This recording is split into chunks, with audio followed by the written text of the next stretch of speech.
Hello everyone, and peace of Christ to all of you. Please invite your friends.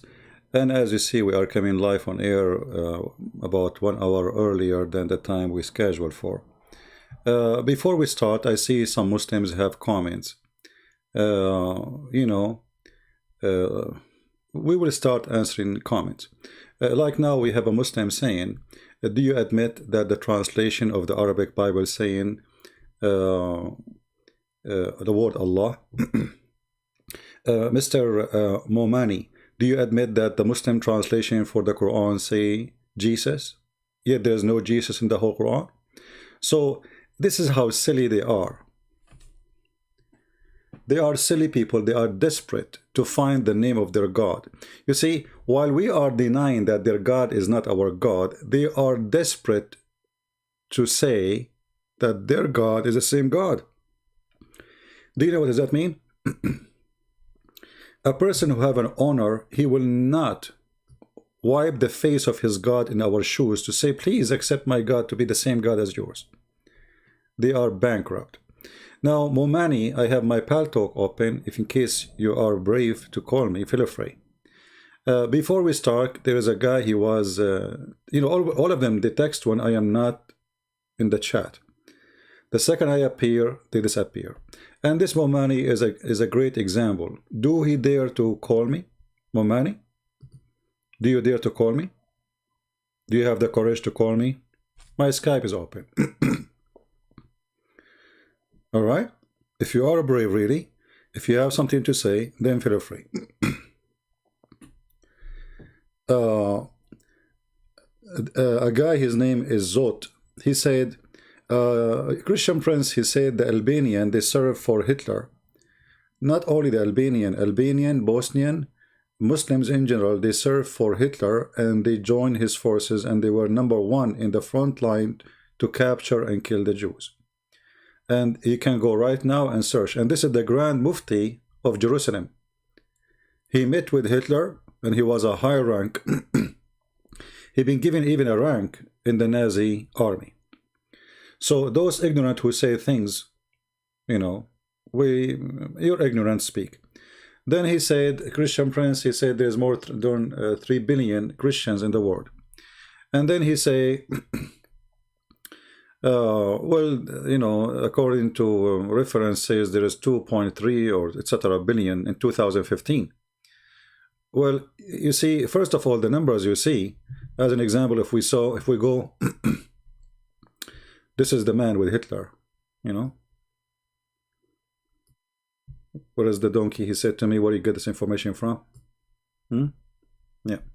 So when you see somebody making a statement and you collect those statements from websites, as an example here, it says that the Christians in China in 2015, there were 70 million. Where did he get this number from? How you can get the numbers of a Christian in China in a country persecute Christians? How you can know how many Christians in Pakistan?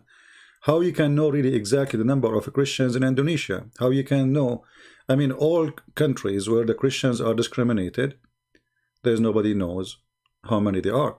Same time, when they calculate the numbers, they calculate all Muslim countries as Muslims. As an example, me, myself, I'm counted as a Muslim. If you ask when they say to you, okay, let us see the ethnic who they are exist in USA. Now, if you mention that you're Middle Eastern, then you will be counted as a Muslim, because all Middle Eastern are Muslims in the count.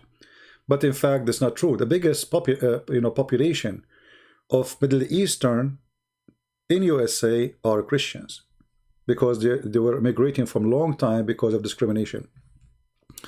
So the numbers you talk about, they are really false. Same time, I'm, China is going to be the biggest giant, a Christian nation in the world. In less than 30 years, we will have more Christian than atheist. Oh, sorry, more Christians than Christian in China, more than Christians in America. You know, so the numbers that people talk about. Nothing of it is accurate. This is just assumption. They collect information from here and there, and all those numbers are not, how in the world you calculate that USA Christians are 248 million. Where do you get this number from? I challenge anyone to tell me how you get this number from. Because there is nowhere in USA it asks you, nobody asks you what is your religion. No government, nobody. You know, even if you want, you don't need to answer if you are a male or female. So all those numbers are really not real. Same time, they assume that Islamic countries are Islamic countries, when the Islamic countries, most of them are not Islamic at all. Anyway, we don't want to waste our time. Another thing he said about Albanian, they are not Muslims. I said that the Muslims in Albania, they are not Albanian. You see, Syrian in Syria are not the Muslims. Palestinian in Palestine are not the Muslims. Egyptian in Egypt are not the Muslims. The Muslims were occupation. They occupy the same as the Turkish. The Turkish, they occupy this land, but this is not Turkey. So if you are a fool, you do not know history, go read it. Now we go and see. Christian attention just blocked me on my main ACC. What is that? Momani, nobody blocked you. You are an idiot. At least not me.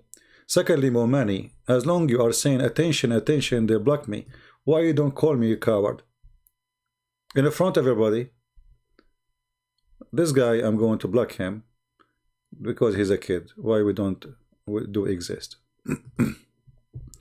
Momani, you are screaming like a woman, she did mut'a according to Islam, and you are complaining you are not getting paid, yet nobody used your service yet. So what about you call me and let us see if you can do any service? Do you dare? Do you dare? My Paltalk is open, and by the way, I went live on air early because my throat is hurting, so I'm not going to stay long. That's why I decided to go early, because I'm not going to stay long. You expose my corrupt Bible. That's wonderful. First of all, just to show you how Muslims are dummies. When I say dummies, I mean it. Isn't it your Quran says that this is the Bible of Allah? So when you say the corrupt Bible, you are talking about the corrupt Bible of Allah. That is additional proof that Islam cannot be from God, because if Allah is God, there is no way anyone, any man, no man in this earth, anywhere, can corrupt the word of God. So when the Muslims, they are desperate trying to prove to us that the book of Allah is corrupt, because remember, the Muslims, they have a fantasy, it's called Allah, and they claim Mr. Fantasy Allah is the one who sent Injil. The gospel was sent by Allah. The Torah was sent by Allah. But then you will find a Muslim dummy saying to you that the book of Allah is corrupted. So what he is saying to us, that the word of Allah is corrupted. And that again, additional proof that Muslims, not only they make fun of their God, but they knew that their God is limited. He is a susu. Anyone can give him a finger, anyone can corrupt him. When you say, I prove your book is corrupted, you are stupid, because I have no book. This is a book of God. I cannot find a Muslim, he have a high IQ. You are attacking your God, because you Muslims, you stole everything. Muhammad is a thief. He claimed that the Bible is from Allah. So then how you say, secondly, can you show me where your prophet, he says the Bible is corrupted? Never. Never. Not even once. Actually, the Quran says over and over and over that he, Muhammad, he agree, he believe in what with them between their hands.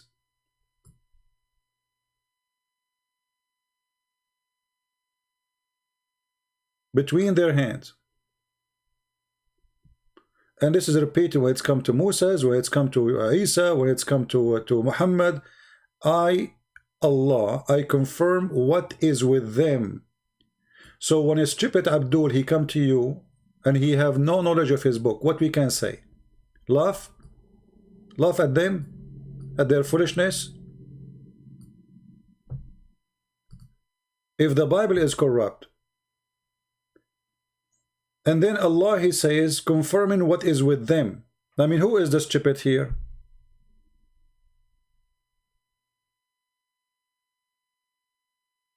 You stupid idiot. All people write the scriptures in their hand, including you Muslims. You see how stupid you are? Secondly, he is saying confirm what is with them. What is with them? Whatever it is. Who the Christians? Who the Jews? So, okay, that's mean it's there. It's not corrupted. If you confirm one copy, it's mean it is not corrupted. So how you say it's corrupted? Okay, Michelle Ashraf. No problem. So, Mamari, do you have the courage to call me? Okay, let us go to that verse. Those who write the scriptures with their hand. But this is mean you Muslims, because you Muslim, you wrote the scriptures with your hands. Same time, you idiot. They write with their hand or they write it with their ass. What difference is going to make is your prophet says, I believe in it.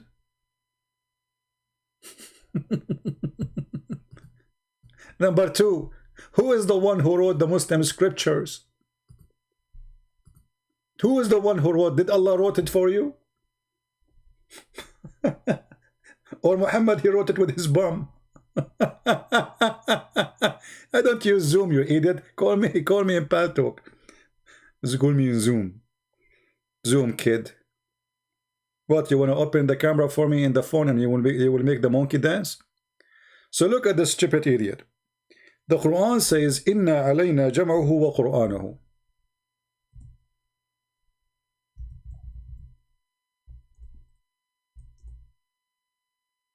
Jam'uhu wa Qur'anahu. Allah, he said, it is us who will collect it, it's us who will proclaim it. Did Allah do what he promised? Where is the Quran of Allah? This is your Quran. So you just say the one who write the scriptures in their hand, they are corrupting the book. This is your words. But you Muslims are the one who wrote it by your hands. According to Quran, God, he gave Moses the tablet which is written by the hand of God. Now where is the Quran which according to Muhammad, he, Allah, will write it? Do you see the verse?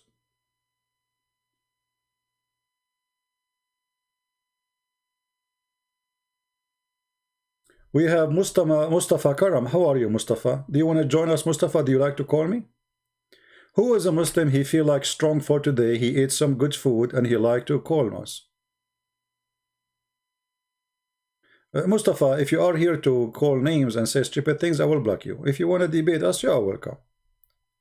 Who is the one, who is the Muslim would like to call us? You see the topic, it says, Islam make me happy. I don't see any Muslim happy here. I see Muslims who are angry, full of hate, and they say stupid things because of their hate. I will make you Muslims happy for a second. You know, I will try to fight your, your stress. I understand you are very stressed, especially, listening to me. I mean, it's not easy. I don't blame you. I mean, put yourself in the shoes of those Abdul. You go, you fight with Hitler, and then you are defeated. You go, you join ISIS, and then you are defeated. You try to establish the caliphate, and then you are defeated. You make fabricated videos about Quran and science, and you are defeated. And then you come in the prison of Christian Prince.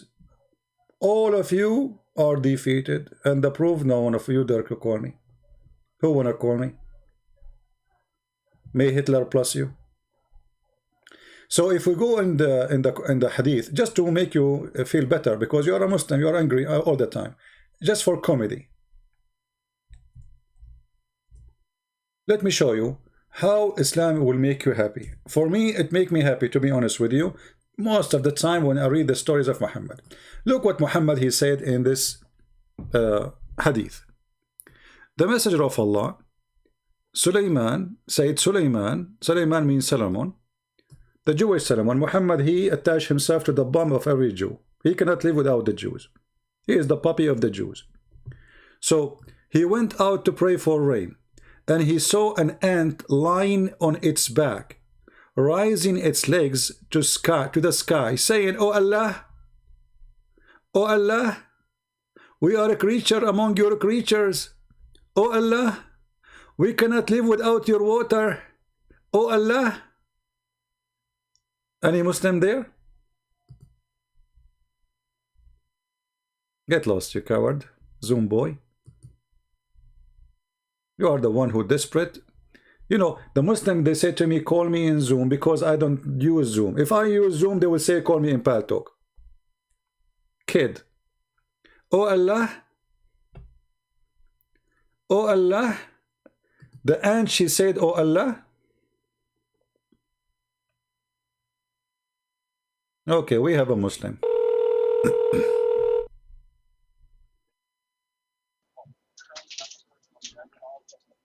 Hello? So, Yes, my friend, go ahead. You are live on air. why you disrespect Quran? I'm not disrespecting the Quran. The Quran disrespect itself. I understand, but I respect you. I respect your faith, but No, you don't respect my face. You call me najis, you call me dirty, you call me donkey in the Quran, all names in the Quran. Isn't it the Quran says non-Muslims are dirty? Don't you call it? I've never read that. I never read that. Oh, what do you mean you never read that? Aren't you a Muslim? Yes. Okay, can you mute you too, please? Because we hear ourselves twice. Can you mute you too? Yes, sir. Yes, sir. All right.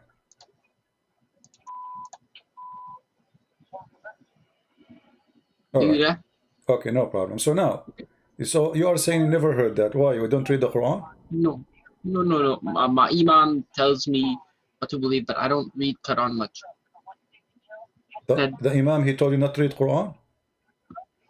No, but I do not read Quran. I just listen to Imam. And the Imam never told you the word kuffar? No. You never heard of the word kuffar before? No. Are you sure you are a Muslim? Yes. I never heard of a Muslim, he never heard the word kuffar. I have never heard that. How old are you, my friend? I am 17. You are what, 13? 17. 17. Well, you know, I mean, 17, you did not hear about this word. I mean, you are young, yes, but I mean, there is no way you did not hear it. Okay. So anyway, my friend, what do you want to say to me? As long as you are 17, I'm not going to be tough on you. What do you like to say to us? Right. So, I noticed your live stream. You debate Muslim all the time, and I was just wondering, like, you do on the Bible. You talk about the Bible a lot too, like converting them not just out of Islam but to Christianity. So my question to you is, why do you not accept Muhammad as a prophet if you accept Jesus? Well, it's very simple. Moses? I mean, your prophet was a child molester. What do you think about a man who have sex with a child? No. What do you mean no? No, he's not a child molester. Not true. Didn't he have a wife? She was 6 years old? No, she was not 6. What is Scholars are saying that she was 19. The scholar, they say it was 19. Who is the scholar? You do research for that. I did search. This is the wife. The wife herself, she said she was 6. If the wife herself, she said she was 6, who is the scholar? Scholar, they never been there, and there is no scholar say that. Huh? She hallucinating. Oh, okay. Well, let your dad call me, my friend. We don't want to have kids. Do we have any Muslim?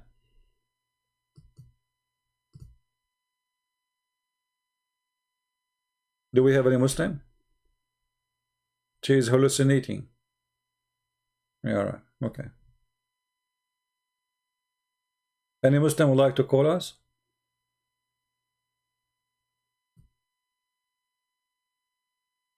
I mean, from all the Muslims, we got nothing but someone who is 17 years old kid to call us. Where is the brave man with the big mustache?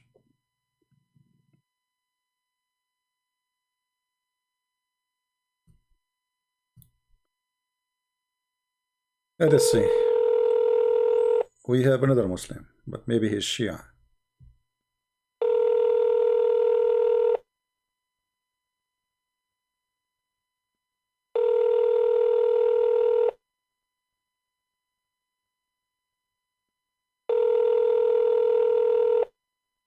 Okay, he's not answering. Can you translate chapter 19 verse number 1? Okay. Why you want chapter 19 verse number 1?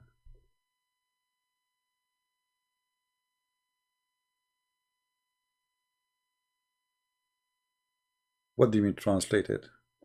There's no translation.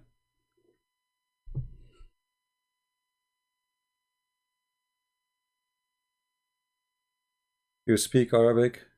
I mean, the guy is texting me. He doesn't know who I am. Do we have any Muslim would like to call us? This is ka ha ya and sad. It's one word, but it's letter in the same time. This is not a word you can translate, for simply it's not a word. They are letters which is presenting that Jesus is my God. If you have my book, you can read that. But if you ask the Muslim what that means, they will say Allah knows best. This is why this exists in the chapter of Maryam, the mother of Jesus. Ka or kaf, kaf like the letters in Arabic. When we read them alone, we read them in a certain way, like a word, like kaf, but the letter is ka. Ha, it is ha, h. Ya, it is ya. Ain, it is a. So you see, like when we read the letter alone, we read it as a word.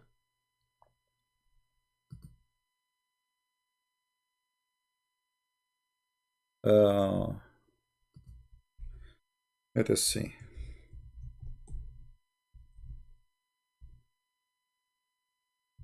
Maybe today we can get lucky.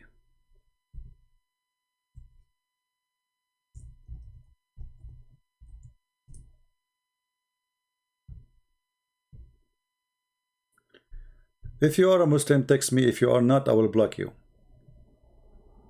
Please, if you are a Muslim, you can text me and I will call you. If you are a Christian, I will block you. Any Muslim? All right.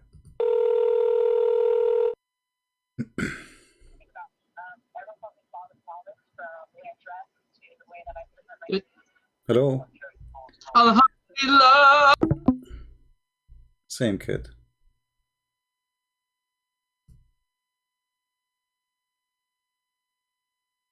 It take me 1 second to block you. I mean, so what you did, you are showing people that Islam is stupid.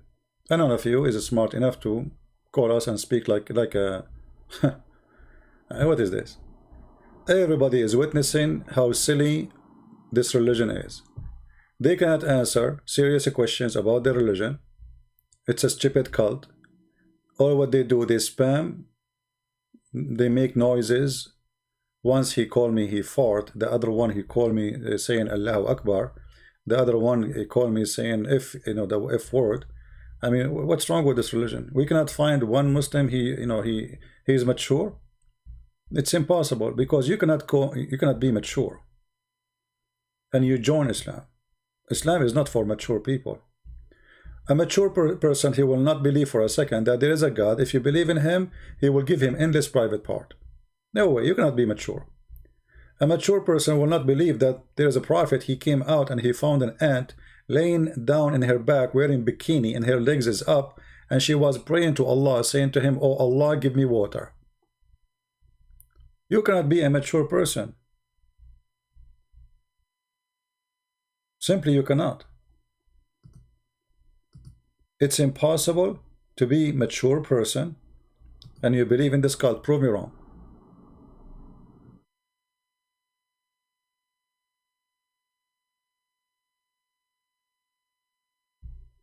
Do we have any Muslim?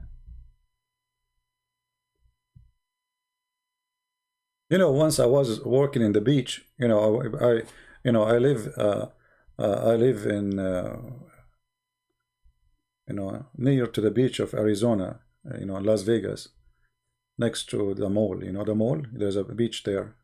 It's called the beach of there's a fountain there too. It's a very nice beach there in Arizona, Las Vegas, next to Brazil. So anyway, I was walking in the beach. This is true story, by the way. I was walking by the beach, and then I found An ant. An ant, subhanallah. And this ant, her legs is up to the sky, subhanallah. And then I spoke to the ant, because as you know, I speak many languages, you know. So I said, hey, ants, what's the problem? You know, she said, because of COVID, you know, they kicked me out from my apartment. And I said, what you are saying? She said, oh Allah. I heard her. Oh Allah, send me the check of Trump fast so I can rent an apartment. And brothers and sisters, before even she finished her word, the postman, he came to her mailbox and he dropped the check of Trump. Oh Allah. Who is a Muslim believing in this garbage? And this is a prophet of God saying this? That there is a guy, his name is Solomon. I mean, Solomon, this guy is a king.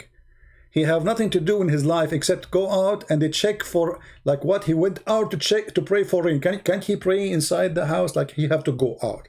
And then when he went out, he found an ant in the floor, in the ground.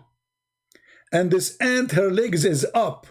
I mean, look, this ant, she cannot pray to Allah and her legs is down. I mean, come on. That's an insult to Allah. You cannot be an ant and you do such a behavior. Shame on you. So now all the ants, I'm expecting them to pray in such a way. This is why I decide to make an experiment. I decide to collect a lot of ants and put them in a box, and I will cut the water from them. I will cut the faucet, you know. I will put them in the box, no water, and we will put like a slow motion camera recording them and see how the ant at the end, they will lay in their back and they will start praying for Allah, asking, saying, oh Allah, I want water. This is your religion. You say to me you have God, you say to me you have Quran, you say to me you have science. It's a joke. This is a prophet of God. This is a story is not even good to tell to a child. Once I said to a girl, she is like 5, 6 years old, you know, I saw a broom in a store. I said, should we buy this broom and fly like Harry Potter? She said, do you think I'm crazy? Those are stupid things, they are not real.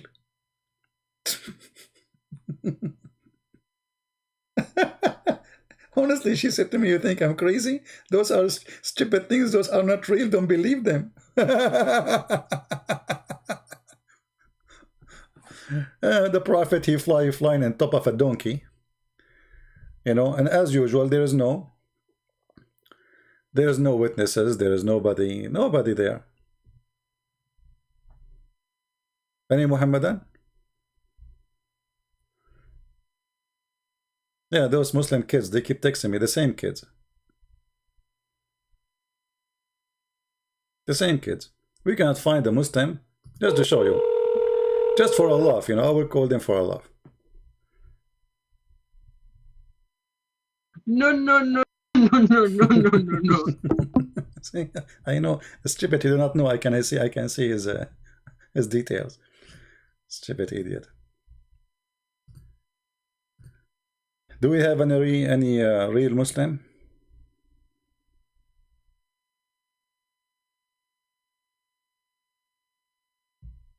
Anyone?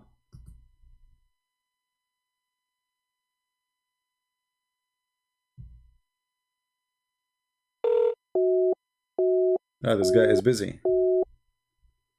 He received, I think he received inspiration from Allah. So anyway, you know, those things happen to us. We Middle Eastern, we witness a lot of things, to be honest with you, you know. You know, this is a true story, by the way. Once I was walking in the beach and there was 7 ants. You know, 7, they have to be 7. We cannot make it 6, you know, because all prophets of God, they stuck with number 7. So, I know, anyway, I saw 7 ants, and there is one of them, she was topless. And the second I saw her that she is topless, I know that this is the male, because only male is topless. Come on, think about it, you know, just think about it for a second. I mean, 7 ants in the beach, only one of them is topless. Obviously, the rest are females, and he is the only one male because he's topless. I mean, no, because ants are Muslims. There's no way a female Muslim ant, she was going to go topless. Impossible, brother. We are very conservative. So anyway, I decide to speak to the male ant because the one is not, you know, the topless one. Obviously, it is. There is no way you can see the testicles, you know, because they are very small. You know, so, and you know what I'm saying. So anyway, So I spoke to the, the ant which is topless. I said to him, who is this with you? Like, are they legally your wives? He said to me, who are you? I said, I am the Sharia police. I want to know that you have legal sexual relationship with those ants. He said to me, I am prophet for the ants, and it's lawful for me to have unlimited. Those 6 is just to walk around with me. I have like thousands of them. So I said to him, oh, so you are a Muslim prophet for the ants. And that makes sense, because Muslim prophet, he have unlimited number of women to sleep with. Okay, you convinced me, but do you have any proof that you are a prophet? He said, exactly, I can prove it to you. He said, if you don't believe me, go and ask Zakir Naik. I said, you know about Zakir Naik? I mean, imagine, guys, ant in the beach, yet she watched Zakir Naik. And she said to me, go and read chapter 27, verse number 82. Really? Chapter 27, verse number 82. The ant said, yes, this is a verse to speak about me. Who is a Muslim have the courage to call me and read the interpretation about that verse, so we can die laughing? Huh?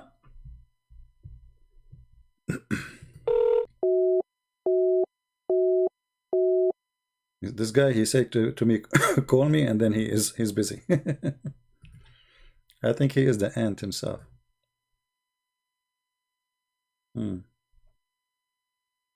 We have another Abdul, maybe the same kid.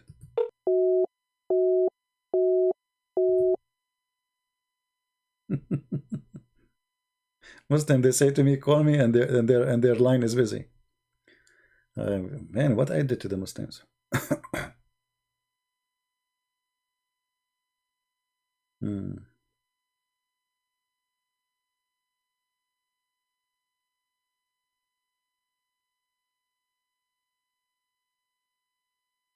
Any Abdul?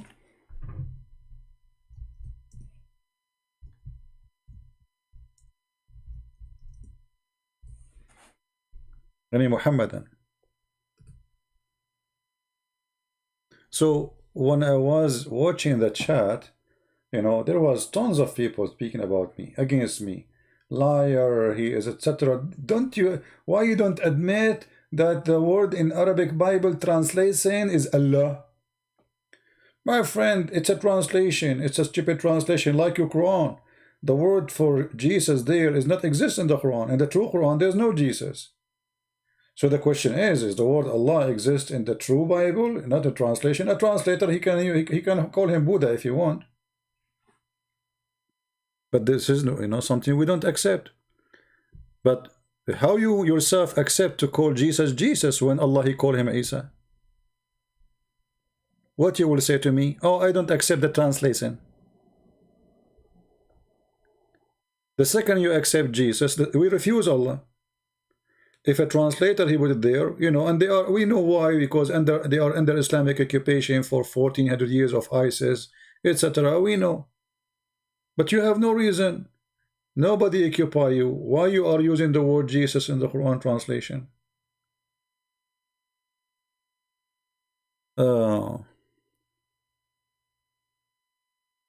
Same time, our problem with Islam, my friend, is not the name. Let us say you change your name, the name of your God, and you call him, Adil Imam.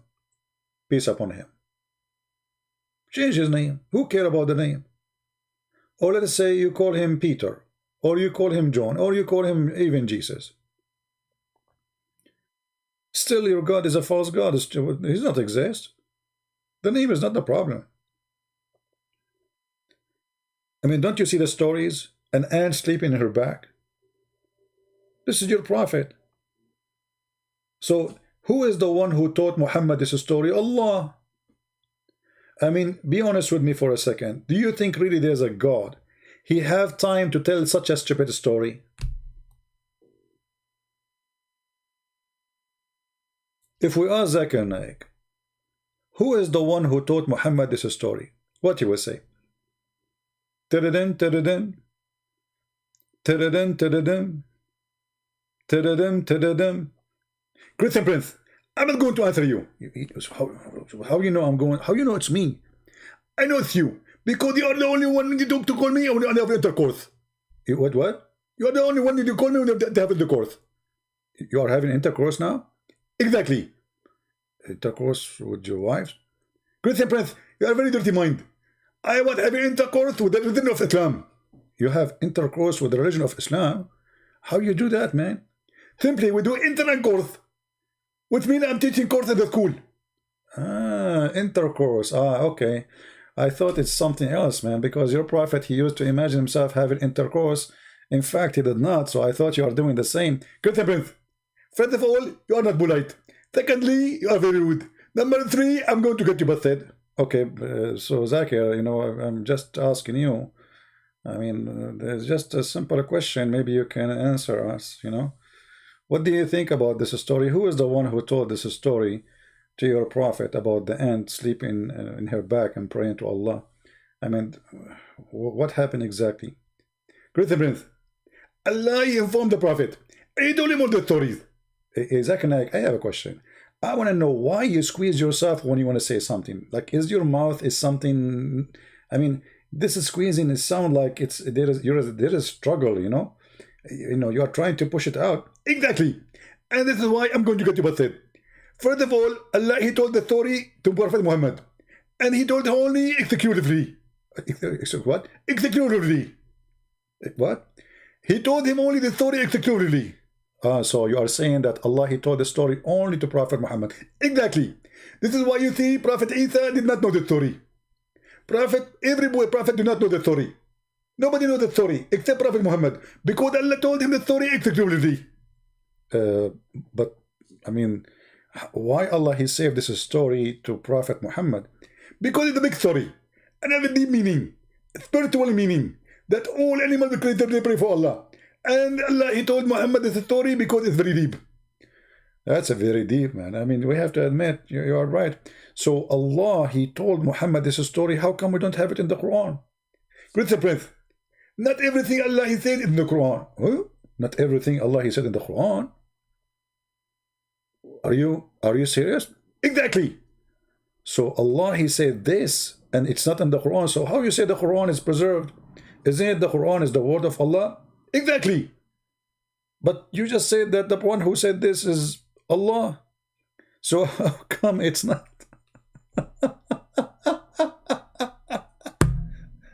So Zakir, do you really think that Allah he went to his office and he started thinking about writing this story and send it to Muhammad?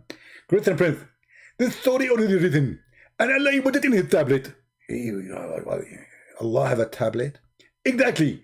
We are very civil people, and our God is very educated, and this is why he have a tablet. Christian Prince, do your God have a tablet? No. Exactly. I mean, I lost the debate. His God have a tablet? My God don't have a tablet. But Zakir, why Allah have a tablet? He don't have a good memory? Christian Prince, Allah he wrote in tablet, so nobody will forget. But who care about they forget if he is not going to forget anyway? And if nobody can see it anyway. Isn't it your prophet, he said, Allah put the tablet between the two eyes of the angels so nobody can see it, even the angel himself? Exactly. So what the point of the tablet if he will not forget? Christian Prince, I told you that now I'm busy and I have intercourse. And because I have intercourse, I have to leave. Where are you going? I need to know why Allah have a tablet, but yet nobody can read it, and he himself, is he going to forget why he wrote a tablet for himself? Christian Prince, I told you I have intercourse, and I'm busy, and I'm going to leave. Thank you very much. Don't call me again. Hang up. This is God. This is religion. This is the proud Allah. This is a prophet. Ant laying down in her back, praying to Allah, asking for water. What about whiskey? Why she don't ask him for like cockroach so she can suck his juice? This is what ants do. Water. What is this? Do we have any Muhammadan?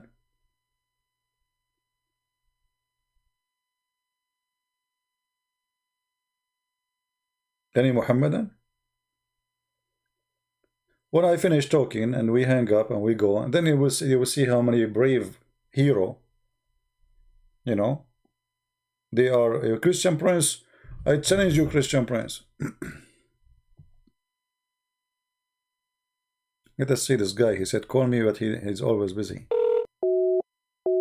Oh, call rejected. Let me block him then. Call rejected.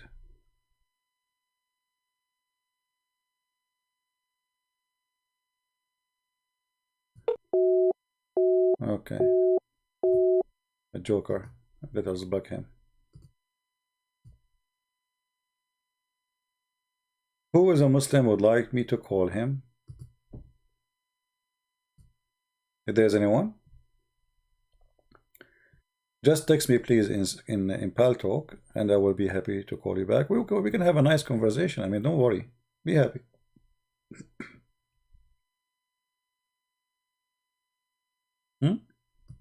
Anyone?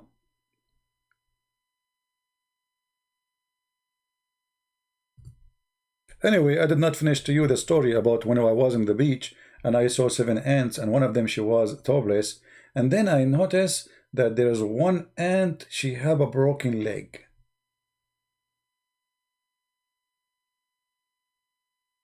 I don't know how I mean, the story have a lot of details. Guys, do you have time? Do you have time to listen to the story? The one with the there's a guy, guys. They open a chat room in Paltalk, the same program I'm using right now for people to call me. And the Muslim, they invite everybody. This guy, he claimed that he was the Pope. He was the Pope of the Catholic, and he is Egyptian. So, brother, this guy, he told them, I was the Pope, and I converted to Islam. And I was praying to Allah secretly. I wish at that time we have those recording programs. That would be wonderful. I don't know about them at that time.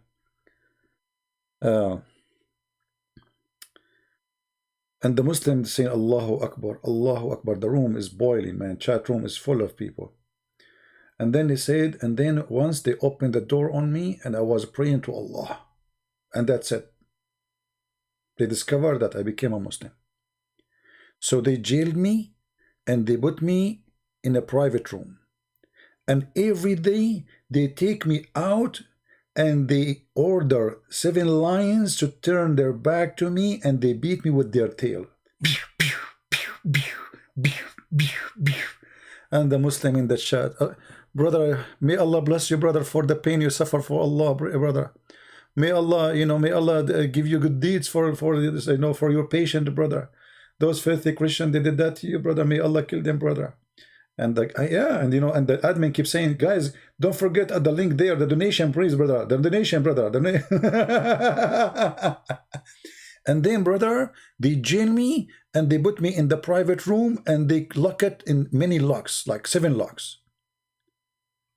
And then, brother, I open the toilet seat and I went in the sewage and I came out in Egypt. If from Rome to Egypt, all of it, the trip in the sewage, you must be a rat. And none of those Muslims, they said to him, come on, man, this is too much.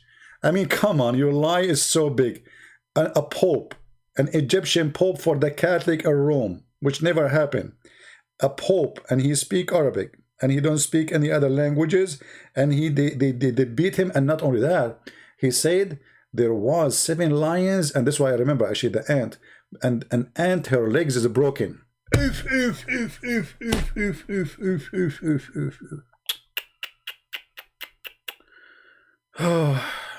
True story.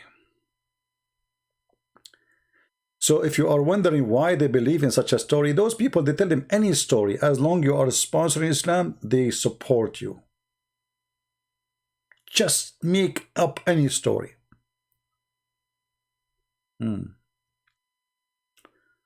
Yeah. I mean, it's very easy. I mean, you break the toilet seat, you go inside in the sewage, you come from the other side in Egypt. I mean, yes, there's a sea between them. Yes, there's thousands of miles, but who care, man? And there's no sewage connected. Who care? Allah will connect it. Allah will ease the trip. It's very easy. It happens all the time. All the time. You know, when I remember this old time, do you remember the guy who used to be Muslim? What his name? The blonde guy. I forgot his name. He left Islam, you know. At that time, he was a fool and he made things up. So he said, brothers, prove that Islam is, Allah is a true God and Islam is a true religion. That each time, as an example, I go to the store, I go to the cashier to pay, and then I look in my wallet, I forgot my wallet. And then Allah, He put the exact amount of money in my pocket. Yeah, Ishmael. Yeah, Ishmael. I mean, you know, I don't know. Like this guy now, he is smart. You know, he left Islam, he exposed Islam too. But at that time, when I heard this guy, I could not believe how stupid a human being can go. Honestly. As an example, if I need to pay $7.11, I will find in my pocket $7.11 each time. It happened all the time.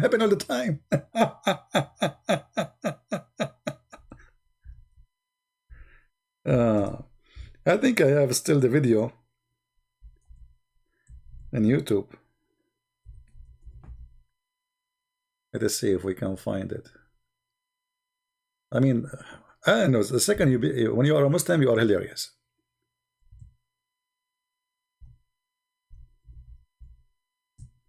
Let me see if I can find it. I will type the word Ismail and $7.11.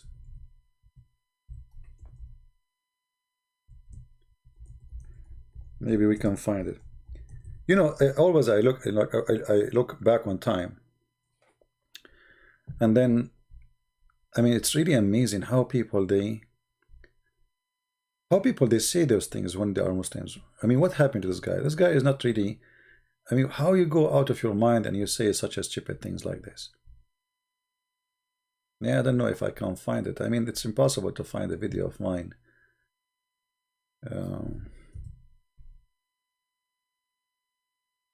Maybe we need to find it, call it Islamic Miracle. I remember the name was like in contain $7.11.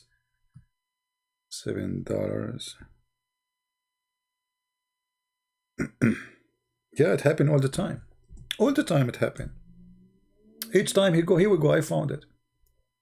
Man, history. Someone who's really close to me, for example, while living in Africa, her cousin was dying. She prayed earnestly for her cousin to get better, but her condition wasn't getting better. So her family went into the city to visit the sick one in the hospital. Mm-hmm. This person, of course, didn't have enough room to leave to go with him in the vehicle. It was full of people, so she stayed home. She locked the doors and windows at night, and because she was by herself, she went to her bedroom. She prayed to God. And she asked God to heal her cousin who was sick. Mm-hmm. And then all of a sudden a man appeared in her room, standing in a white flowing gown with beautiful colors, beautiful white colors, with a smile on his face, with a long black beard, just smiling at her. And she was horrified at first, but then she realized that this was an angel from God. And of course she was in Africa where there was no white people at that time, so at that time, his cousin, at that time, you know, when you hear at that time, you think she's talking about like 10, 20 centuries ago. His cousin, at that time, brother, there was no, for sure he's an angel, there's no white people at that time in Africa.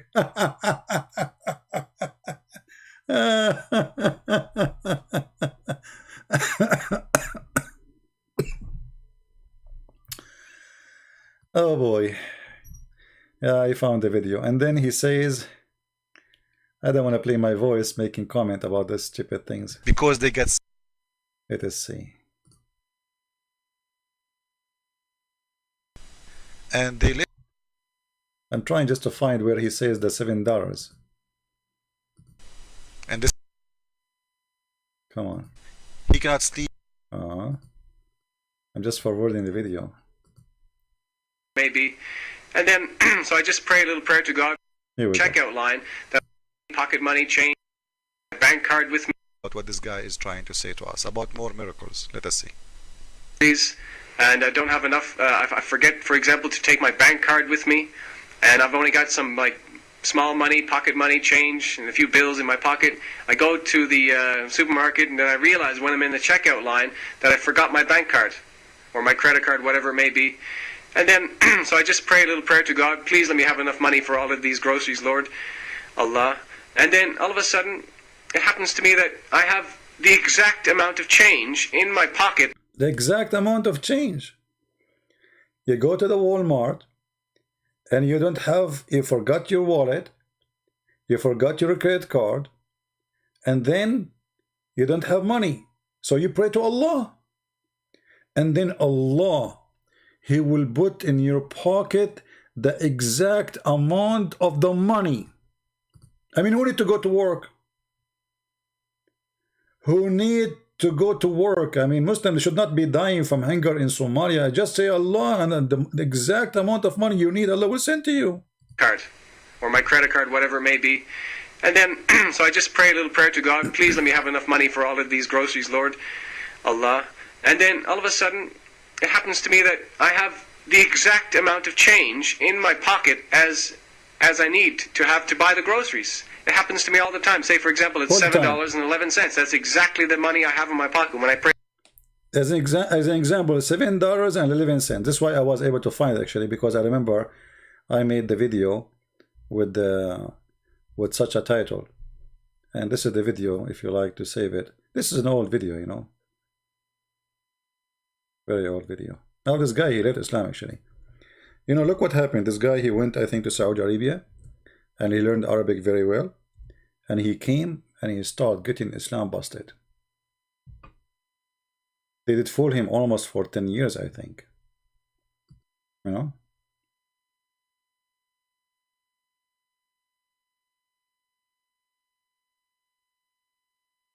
Yeah. We are not getting anyone is, you know, we are getting just Muslim kids texting me.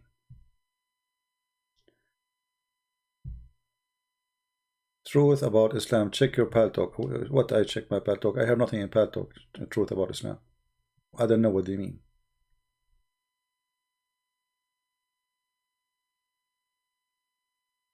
Do we have any brave Muslim who would like to call us? He was a Muslim for 16 years, right? Yeah. 16 years, and then when he learned Arabic, he started noticing that everything he learned about this cult is a garbage. But imagine, I mean, how this guy, he was saying those things when he was a Muslim. I don't care what he is now. I mean, obviously you have a problem. But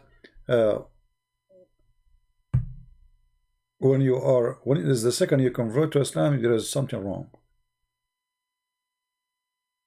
All the time you go to the grocery store, you don't take your credit card, you say Allah, oh Allah, and the Allah, he put exact amount of money in his pocket, $7.11.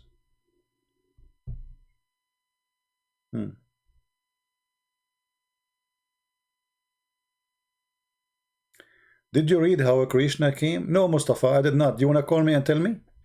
Mustafa Karam? You know, the Muslims, the Muslims, they wrote books. They say that Jesus' story is the same as a Krishna. You stupid idiot. Krishna have seven brothers. You're an idiot. And his mother, she is not a virgin. Muslims are idiots. They don't know their religion. They fabricate stories and they are copy-paste. If you go right now and search, just search for 2 seconds, in Prophet Google, peace upon him, you will see how stupid your story is. Same time, you idiot. If you are saying that Mary, she was virgin, the same as the story of Krishna, which is not. That's mean Muhammad himself is a fraud. Because isn't your Quran saying that this is true? Stupid people, you know, they have no brain. Their hate is controlling them. They don't even think for a second. They are insulting even their prophet when they make their claims. Do we have any Abdul? Anyone?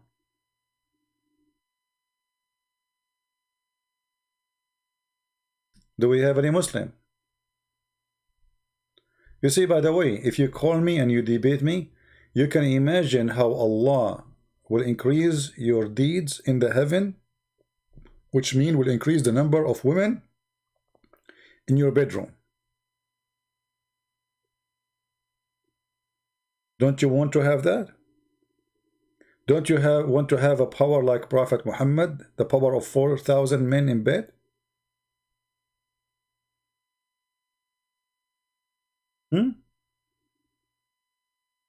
By the way, Muslims, why Allah did not teach Muhammad the language of the ants?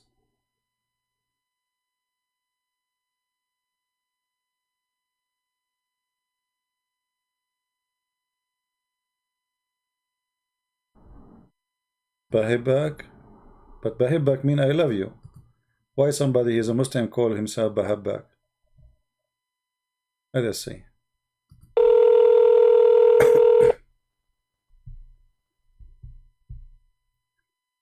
Hello? أهلا وسهلا. How are you, my friend? You speak English? Unfortunately, no. Sorry. Can you speak Arabic? Well, we need a translator. Can you invite somebody? Can you invite somebody to translate what you want to say? Because sadly, our audience, we have 1,000 people listening almost, and maybe 1 or 2 only speak Arabic. So, you know, I will be happy to speak to you in Arabic, but we need somebody to translate. And if I translate, people will say he is not being honest in the translation. But I think you can do fine. Try. Go ahead. Try in English. Let us see. Maybe this time all my friends are sleeping now. All right. But I mean, I think maybe your English is fine. You know, try. Let us see how good your English. You sound. No, like, I'm very bad. You sound like very bad. You sound like a nice guy. So I don't want to lose the conversation with you. You know. I hope that. Thank you. But when I speak by English language in religion, I need special words. Well, you know, and if you cannot find the word, I will help you. You know, we will help you. Why Muhammad is a prophet? What's your name first, if you don't mind? Baha. Baha. Oh, okay, I got your name wrong. So, all right. So, you mean Baha, right? Yeah. Okay. Yeah. Baha. All right. Baha'uddin? No, just Baha. Baha. Okay. So, Mr. Baha, why Muhammad is a prophet? I can't speak English. Sorry. Okay. I can't. Tell me in Arabic why Muhammad is a prophet. I will translate to the people if you allow me. Do you speak Arabic? Yeah, a little. طيب أول شيء عرفني من نفسك أنت فين وهتكلم مين أنت يعني في أي موضوع؟ اسمي كريستيان برنس وأنا معاك الحين بالبالتوك واليوتيوب والتوبيك الإسلام. تفضل. أنت في غرفة مسيحية بلتوكية؟ لا نحن الآن في اليوتيوب مباشر على الهواء. He's asking me, guys, what's your name? You know, what do you do? Where are we now, etc. So I'm informing him that we are speaking to him in Paltalk, but we are live in YouTube. So لماذا محمد هو رسول? Why Muhammad? Why do you think Muhammad is a prophet? Go ahead. والله في البداية أنا أقول إنه الله عز وجل سبحانه وتعالى يصطفي من عباده من يختارهم هم. Okay. يصطفي الأخيار والذي هم يعلموه الحق. فاصطفائه لا يسأل عما يفعل وهم يسألون. فالاصطفاء الرباني هذا أمر يعني ما نقدر نحدد ليش محمد تحديدا أو ليش إبراهيم أو ليش سعد أو ليش أحمد. هذا اصطفاء رباني. لكن ليش أنا إن كان هذا هدف سؤالك. خلني ترجم لهم وأرجع لك.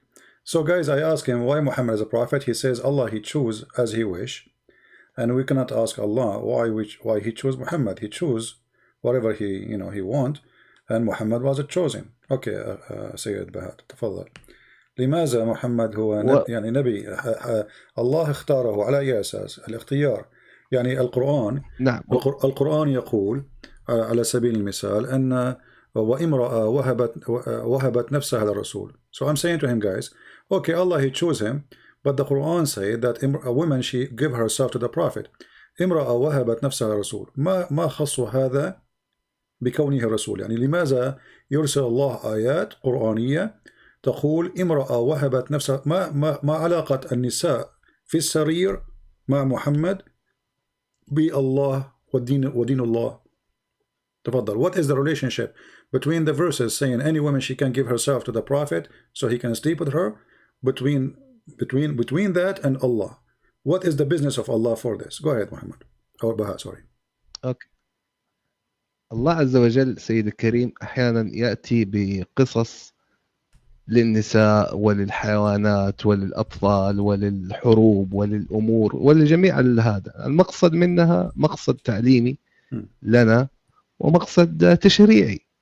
إنه أنت يا مستمع يلي تقرأ هذه القصة تفهم المحتويات التشريعية التي بها. مثل ما هو موجود لعيسى إنه فين كان في الكتاب المقدس مثلا وفي كتب التوراة والإنجيل أحيانا يتناول قصص شخصية المقصود منها التشريعات. Okay, let me translate.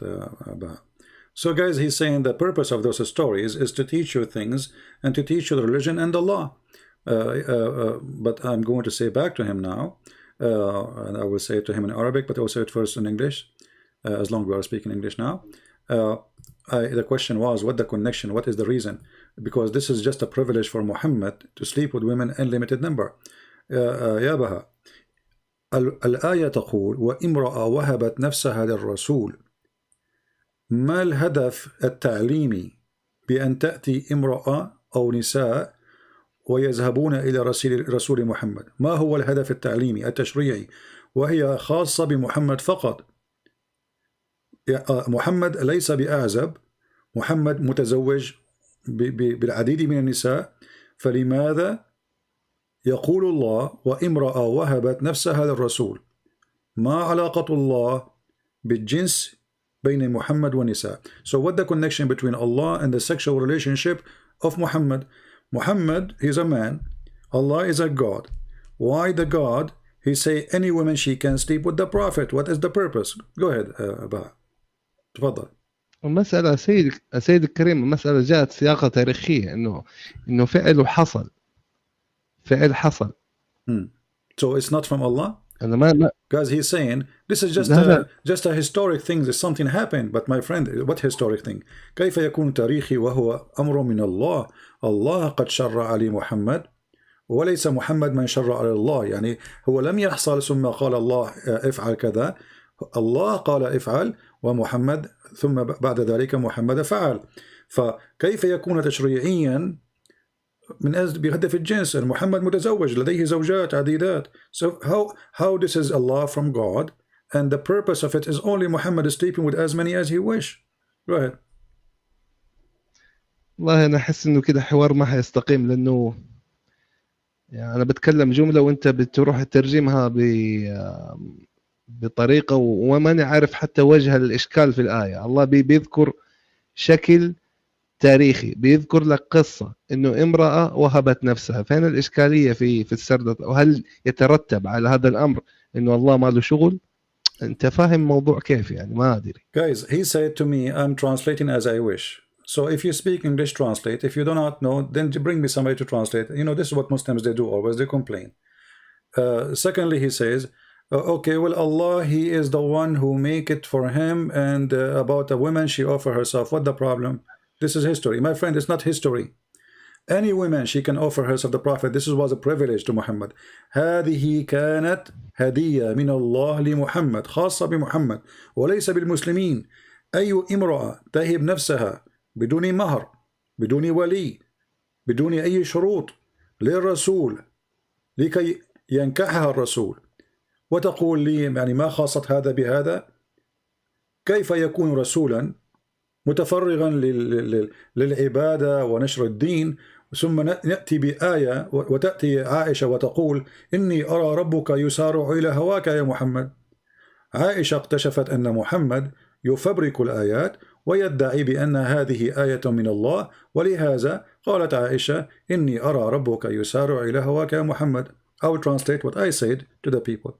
I said to him, what does have to do with the history? Muhammad, he fabricated verses saying that any Muslim woman, she can give herself to the Prophet, and this is only a privilege for Muhammad. And then Aisha, she got Muhammad busted, and she said, well, I see that your God, he rushed into your desire, Muhammad, I mean your sexual desire. So what the business of Allah with this? I mean, Muhammad had many wives. Why he need more? And they are not even, I mean, they are just offering himself. This is a shame. Why there's no men left in this earth? Go ahead. تفضل. أنا في البداية ودي إنك تكلمهم وتقول لهم هذه المعلومة، ترجم الكلام اللي أنا بقوله أرجوك. قول لهم إنه إحنا مصادر المصداقية التشريعية والمعلومات عن الله عز وجل والإسلام بشكل عام هي مصدرها أولا القرآن. ترجم الكلام هذا بعدين نكمل لك الباقي. He is saying that according to Islam, the first source for Muslims is the Quran. The first one is Quran. Go ahead. الشيء الثاني قصة عائشة هذه ليست في القرآن. تفضل. And قول أنا معك. Secondly, the story you said about Aisha, it's not in the Quran. So where it is? الأمر الثالث عندنا مصدر وحي أو مصدر إلهام، ما هو ليست مصدر وحي، مصدر إلهام نأخذ منه المعلومة ألا وهو الحديث الشريف. تفضل. The third source for information about Islam is the second source is hadith. But my friend, the one I gave you is hadith. عائشة ما قلت لك هو حديث موثوق. اوكي بس لسه اصبر حبه. وعندنا الاحاديث ينقسم الى قسمين. كمل. And we have the hadith, they are divided into two sections, which is not true. يعني من علمك الحديث قسمين بأي كتاب هذا؟ بتسألني ولا بتختبرني؟ أنا أسألك بأي علم هذا تقول أن الحديث قسمين؟ بس خليني أخلص أنا اللي أبغى أقوله بعدين. طيب. خليني أخلص اللي أبغى أقوله عشان لا تكثر الأسئلة ويصير الحوار الجدلي. أوكي. المصدر الثاني هو السنة النبوية الشريفة. And the third source is the Sunnah of Muhammad, which means what Muhammad did and said. But isn't it this is the same as in the Hadith? Anyway, continue. الشيء الأمر الخاصية في الحديث إنه عندنا أقوال منسوبة للرسول وأفعال منسوبة للرسول وللصحابة الكرام صحيحة وفي غير صحيحة. تفضل. And there is some hadith are true and some hadith are not true. My friend, don't waste my time. The hadith I'm mentioning to you is sahih. So you do not need to give me all this presentation. الصحيح الحديث الذي قلت لك لا هو صحيح. ايش عرفك انه صحيح؟ ايش عرفك انه صحيح؟ صحيح البخاري أليس بصحيح؟ ليس كله صحيح. صحيح مسلم أليس بصحيح؟ ليس كله صحيح. طيب أثبت. تفضل. Guys, I said to him, this is Sahih Bukhari. He said, not all Sahih Bukhari is Sahih. This is funny. Sahih Bukhari, not all of it Sahih. Now, do you see anywhere it says, هل رأيت يعني بأمانة يعني أنت رجل ونحترم فيك الرجولة يا سيد بهاء، هل بأمانة هل رأيت في أي مكان قال فيه المسلمين بأن هذا الحديث ضعيف؟ بأمانة. Did you see anywhere the Muslim they say that this is story from Aisha is weak or not authentic? Be honest. Go ahead. لا wait انتظر. مو مشكلة انه انا لما نحاور انسان ما يعرف علم الرجال وما يعرف هذا تظهر هذه المبهمات، لكن انا اتفهم هذه المبهمات منك اذا كنت جاهل فيها اوعيك فيها، بس لا تاخذها بمبدأ جدلي.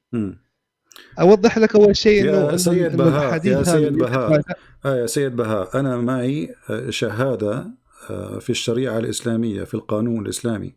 أنت ماذا معك؟ ما هو يعني علم الرجال؟ أنت ماذا تعلم؟ تفضل. ما I said to him, I have a degree in the Islamic law. So what is your degree? Because he said to me, the problem we are talking to people who they are ignorant, do not know much about Islam. So, and the science of Islam. So I said to him, I have a degree in Islam. What do you have? So ما هو تعليمك يا سيد بهاء؟ الحين ما ادري احنا بنتكلم في مساله تعليم ولا في مساله دين حاليا. You are the one انت who said to بتهرب me. من You are the one المواضيع who said to me. You are the one who said to me that I do not know, and you are going to teach me. And now I have a degree, you don't.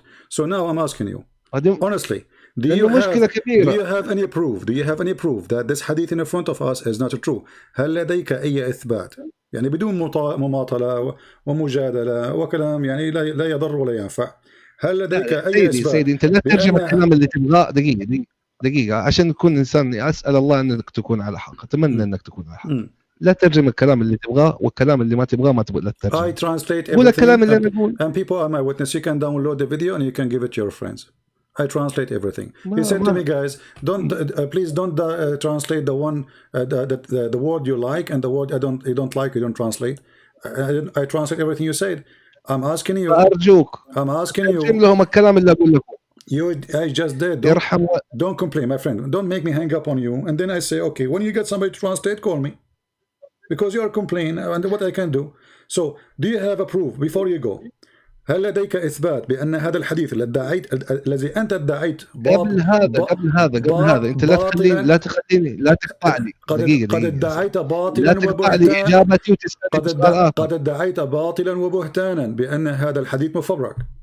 هل لديك إثبات؟ I'm saying to him. أنا أعتذر من الحوار. He apologized from talking. He want to leave because I asked him, do you have a proof that this hadith is not true? So now he is going to escape. Is that fair يا لا ما. هل هذا عدل يا سيد بهاء؟ أنت رجل والرجال قليل. أنا أسألك وأنت رجل. لا. لماذا تهرب؟ أنا أسألك. هارب. أنا أسألك. هل أنت ادعيت بأن هذا الحديث غير صحيح؟ هل لديك إثبات؟ أنا هارب يا سيدي الكريم. أنا هل هارب. لديك إثبات؟ لماذا الهروب؟ طيب أثبت لنا وأهرب. أثبت ثم أهرب. أنا أثبت لما تديني الوقت وتديني، ما تجيني تسألني سؤال وفي نص السؤال تسألني بسؤال ثاني. كل الوقت أنت ما قاطعني وقلت أن لا هذا الحديث ليس والله صحيح. والله العظيم أسألك بالله تترجم الجملة هذه قبل النهاية. Guys, I'm saying to him before you go, just give me a proof. You said you are the one who interrupted me, and you say this hadith is fabricated, is not true.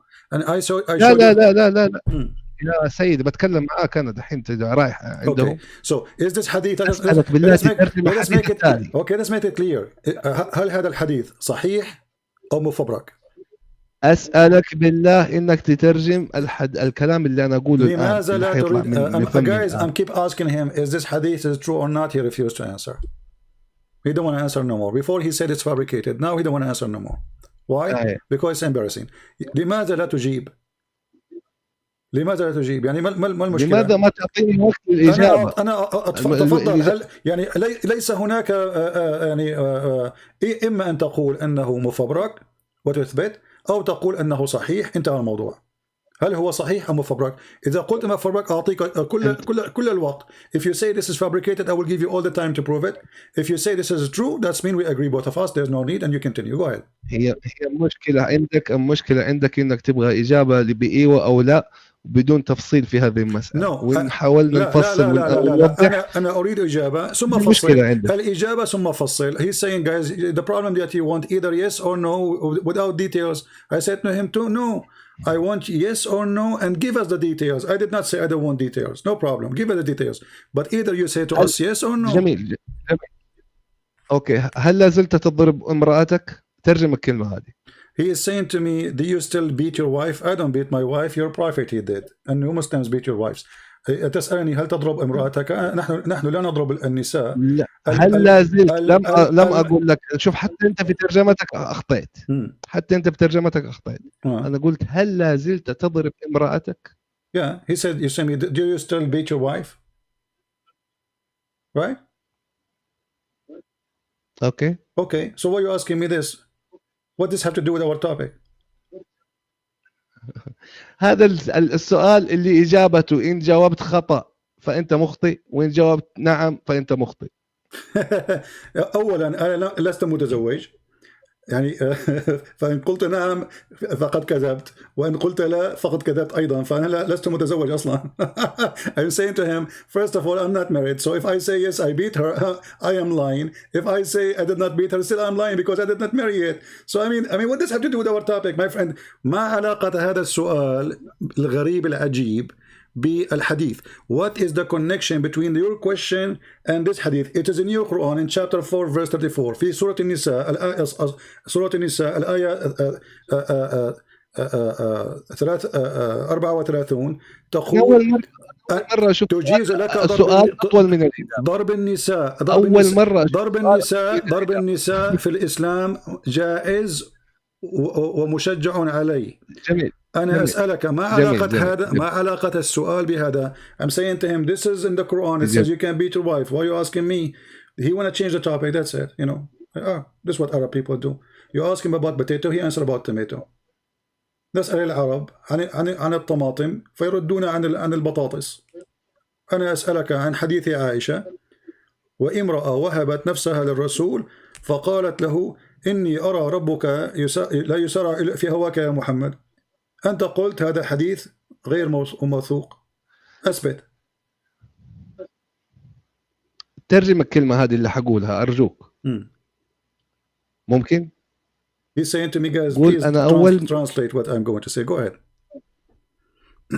أول مرة أنا أشوف سؤال أطول من الإجابة. He's saying this is the first time. This is the first time he hear a question is longer than the answer. No, this is not the first time, my friend. Isn't it your prophet? He says that when when they ask you, do you believe in Allah? You say, yes, I do. That's it. The question is longer and the question is shorter. So look like you do not know your Quran.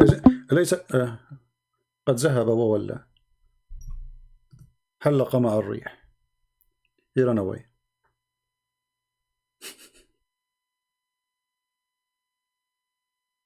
باي باي. قد حلق عباس بن فرناس وذهب واختفى بين الناس، وكان بعضهم في ثياب وكان البعض بدون لباس.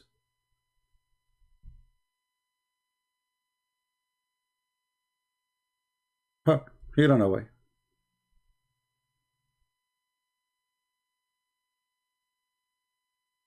You see, I mean, they cannot, deal with it. I mean, what Muhammad is a prophet of Allah. Okay, why he is a prophet of Allah? Allah chose him. We cannot ask Allah why. Okay, but what the connection between this and this? A prophet making verses saying any woman she can give herself to the prophet. What does have to do with God? Isn't it obvious? Isn't it obvious that Muhammad is fabricating verses so he can sleep with as many women as he wish? This is not God. Muhammad already have many wives. What if people hear me here? Let us say I have people listening to me, wherever, around the world, and then I say, hey, any woman she want to give herself to me, I'm Prophet Muhammad. I mean, what does this have to do with God? If you are a prophet, why you want women to sleep with you? What is the connection? So he cannot answer, and we showed him the reference. First he said it is fake. This is not, our first sources is the Quran. Okay, but this is in the Quran. The Quran says any woman she give herself to the prophet so he can if her. And this is a privilege to the prophet. What does this have to do with God? Any Muslim can tell me what is the connection between this and God? Why God, who is in heaven supposedly, he go to his office and he start counting how many women Muhammad he can sleep with. And then in the top of that, he encouraged women to offer themselves to the prophet for sex. And this is only a privilege to the prophet. Privilege. Isn't it obvious? All cult leaders, go search. All cult leaders around the world, they share one thing, or two things, let us say. Money and sex. They want to sleep with women who they are believe in them. and they want to have the money of the people who believe in them. And Muhammad have both. He wants your money and he wants your wife. Even if you go and read the interpretation, it says that if the prophet, his eyes fall into a woman, her husband, he must divorce her, so the husband, so Muhammad can have her immediately. What does this have to do with God?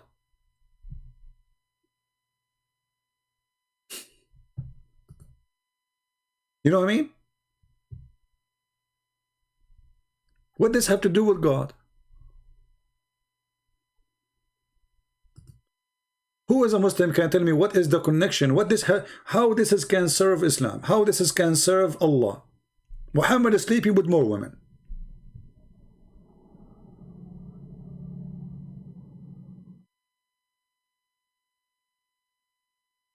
Are they Muhammadan? As you see, they speak Arabic, they don't speak Arabic, it doesn't matter. All of them, they run away.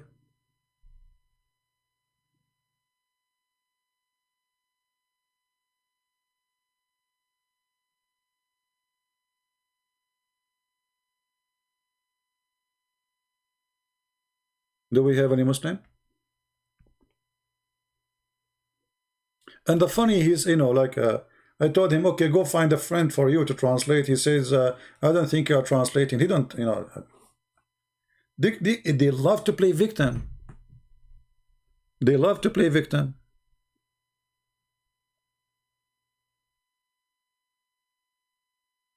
I'm telling you, they love it.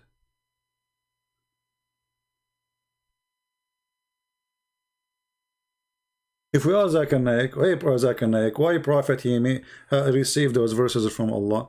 Christian Prince, first of all, Prophet of Allah, be upon him, he was very horny. And he had a special desire. You hear what? He had a special desire. You mean a special desire? Exactly. And because of that, Allah he gave him special privilege. He gave him what? Special privilege. Special privilege, you mean? Exactly. Okay, so Allah he gave him special privilege because he is so horny. Why Allah he made him so much horny? Forget the breath. First of all, you never been a prophet. If you become a prophet, you will become so horny. If I became a prophet, I will become so horny. How is that? First of all, those things you cannot expire and you cannot speak about it unless you become a prophet. And someone like you will never become a prophet. Logic. I mean, if you are a prophet, you have to be horny. It's come on. It's like it's an automatic thing, you know. Like you became prophet right away. Allah, he like he put some extra, you know, you know, in your, you know, and then like, what is this? This is a prophet of God. What is the connection? And the funny, there was a video made by the Deen Show. He said they were asking him. So the guy, they get a sheikh. So what is the proof that Muhammad is a prophet? He said, okay, let us ask those questions. What is the benefit for Prophet Muhammad from all of this? He got humiliated. They kick him out. He got no benefit. I mean, oh, look at the benefit. The fifth of the booty. The best of the booty. Any woman can offer herself to him. Women is sleeping with him. Money like rain. Women, people are fighting over even to give him gifts. The wives of Muhammad, they are fighting over the gifts. We can show you the reference. And then the Muslim, they say to us, Muhammad, when he died, he borrowed money before he died from a Jew, from his neighbor. What Jew? What neighbor? Muhammad, he killed all the Jews. What neighbor? Where is the there's a Jew neighbor? Isn't it Muhammad? He kicked them all from the Arabian Peninsula and he killed all of them. Some they were lucky, they left and they run, and the rest he killed them, and he borrowed money from the Jew. He stole all the Jews' money. There's no Jews left. They try to present to you that Muhammad was the Dalai Lama. He wear a sheet, and all day he have his hand like close to each other, and he says zucchini, zucchini, zucchini, zucchini, zucchini, zucchini. Hey Muhammad, what is zucchini and what zucchini? First of all, I can explain to you what zucchini and what zucchini. This is from the code of Allah. I mean, this guy, even he cannot even explain his book. Have you ever heard of a prophet of God? People ask him what this verse means, he do not know. Have you? a prophet of God, the second you ask him a question, he go in the coma. Bye-bye, I have to go. Like Muhammad, you know, and the Jews, they used to make fun of him, by the way. Like, you know, they ask him about Dhul Qarnayn, the man with the two horn. Have you ever heard of a guy, his name is the guy with the two horn? Why, he's a cow? I mean, give him a name at least. What's his name? Muhammad did not know what his name. So the Jews, they ask him about a prophet, his name, the man with the two horn. And the Jews, they are making fun of him. Muhammad, he was not sure what to say. So he said, okay, I will answer you. And then the inspiration of Allah came. Muhammad, he went, he started asking people, and then he got some information, and then he come to them with those verses in chapter 18. And he said to the Jews, okay, and they ask you about Dhul Qarnayn, the guy with the two horn. Say, I shall recite to you something of his story. Okay. Verily, we established for him in earth, and we gave him the means of everything. This is his story now. And then, so he followed the way. What? Where is we? Where he live? Who is he? This is the story, how to start. He followed away. It's like, you know, guys, somebody asked me about Trump 3,000 years from now. And then I say to you, he have this, Mr. Trump, he used to have a Trump in his head. And then he followed away. And he found himself in Washington, D.C. At least in my story, there's Washington, D.C. Here. We never know where he go. Where does guy go? So he followed away until he reached the sitting place of the sun. He found where the sun set. You cannot be serious. I mean, you know what? I'm traveling for the last 20 years trying to find where it's at. I could not find it.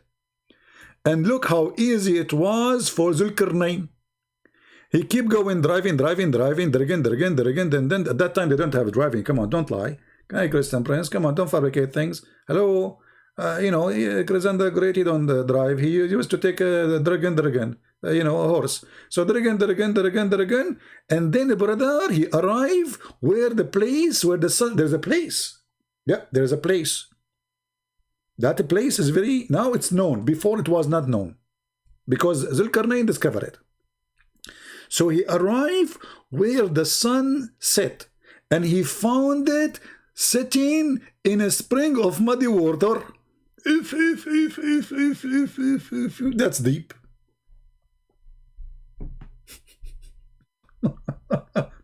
And then the Muslims, they try to solve this problem. They say, brothers and sisters, here it's not Allah saying the sun set in a spring of muddy water. No, brother.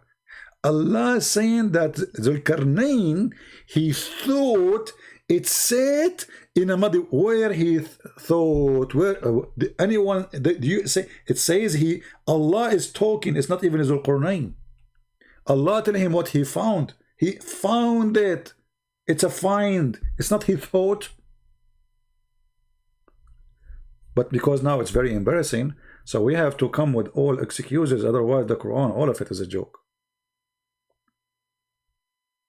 Do we have any Muslim want to say anything?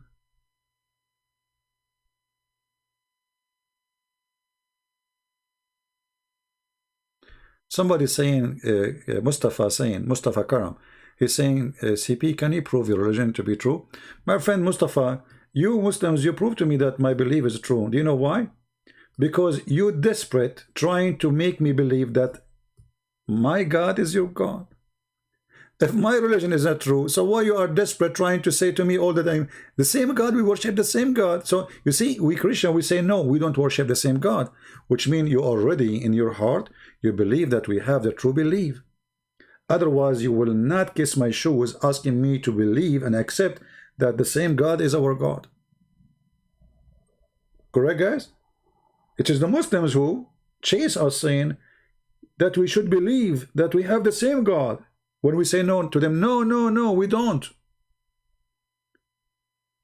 If you think we don't have the same God, so why you are asking us, keep saying to us we believe the same, if we have the wrong belief, why you keep saying we have the same God? You see how silly those people are? Your question does not even match your belief. So when the Muslim, they say, oh, Christians, they corrupt their Bible. Okay, but then you say to them, your God is the same God as us. Stupid. Secondly, how we can corrupt our Bible if the Bible is sent by Allah? Are you saying to me, would it beat Allah? Are you saying that Allah, anyone can play with him? Isn't it the Quran says nobody can exchange or change the word of Allah? So when the Quran says no one can change the word of Allah, isn't all the word of Allah is the word of Allah, or only the Quran is the word of Allah? All those verses saying the same. Chapter 6 verse number 34, chapter 6 verse number 115, chapter 10 verse 64, chapter 18 verse 27. All of them saying that nobody can change the word of Allah. Is the gospel, the Injil is the word of Allah? The Muslim, they say yes. So how the Quran says nobody can change the word of Allah, and yet you Muslim, you say the gospel is changed? No change can there be in the word of Allah. Is that a false prophecy? Did Muhammad make a poo-poo here? Did Muhammad spoke foolishness when he say this? Because if the gospel is changed and nobody can change the word of Allah, then nobody can change the word of Allah. The word of Allah is whatever Allah he said. If the Torah is the word of Allah, and the Injil is the word of Allah, and the Quran is the word of Allah, that means nobody can change the word of Allah.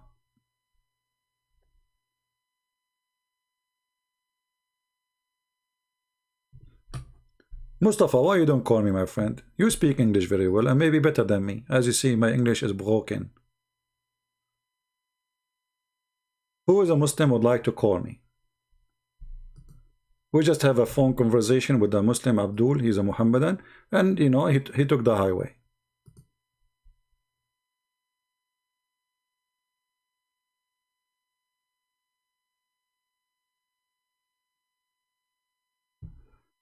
Yeah, and then the Muslim, they found Muhammad in the Bible. Moonlight, please don't spam the text, my friend. Even YouTube is blocking you. Guys, don't spam the text. Don't. Why you do that? Come on, don't spam. Just post it, and there's no need for 1,000 laughing things. Okay, there's hold and then standard narrative holds, whatever, you know, easy.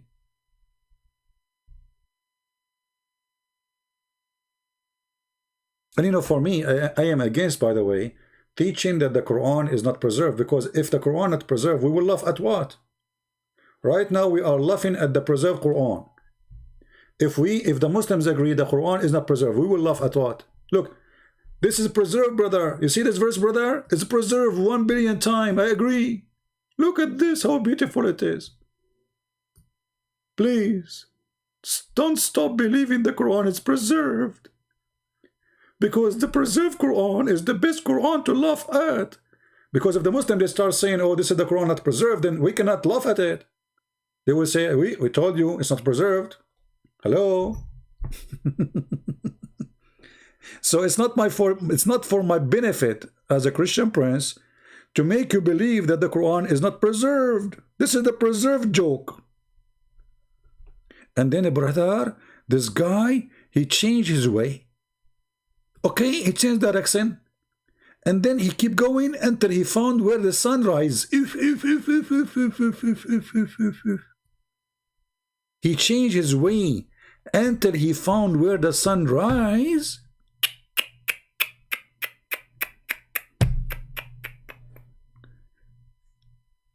I never thought that this can happen to any man. Finally, there's a man. He was able to find where the sun rises, and he found it.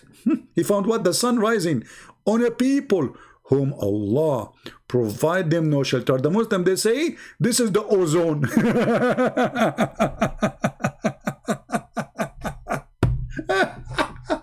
The North Pole. You idiot, the sun rises in the North Pole. You idiot. Potato. This is how the sunrise, Muhammad. I mean, this guy, he found the sunrise in the North Pole. Hello? Ozone. And then he found their people. And those people, they said to him, there is people who they are not people. What? There's people, they are not people? Yes, they are not a human. Their name, the people are Gog and Magog. They are not a human. Hold on, let me search for you, Gog and Magog. Guys, are you enjoying this comedy? Be honest with me. Isn't it this is better than any comedy show ever you saw in your life? It's better, right? I mean, come on. Face it, face it. Face it or leave it. Yeah, brother. Okay, brother, okay. Yeah, it's a true story. Nothing here is not true story. Let me find you the pictures of Gog and Magog according to the description of the Muslims. Give me a second.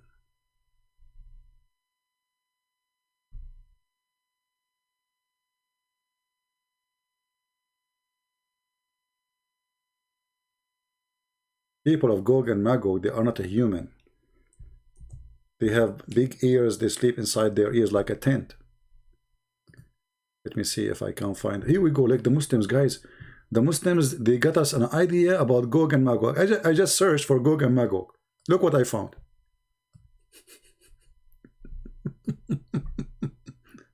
Let me put it for you on the screen. Hold on. I mean, the Muslim, they have a very nice imagination. Brothers and sisters, let me introduce to you the people of Gog and Magog. Ta-da-da, ta-da-da, ta-da-da. Ta-da-da, ta-da-da, ta-da-da. Gog and Magog, Gog and Magog. And the Prophet, he spoke about Gog and Magog, and he said that each one of them before he die, he will have 6 until he have 1,000 baby. So those guys, the one you don't like, hello, they are very good in boom boom. 1,000 baby, each one of them. So if we are 7 billion human being, so based on this, each one of them, I mean, if they are, if we are 7 billion, they have to be 1,000 more than us, 1,000 times. So they have to be trillion, billion. Oh, look at this one. This one is even nicer. Gog and Magog.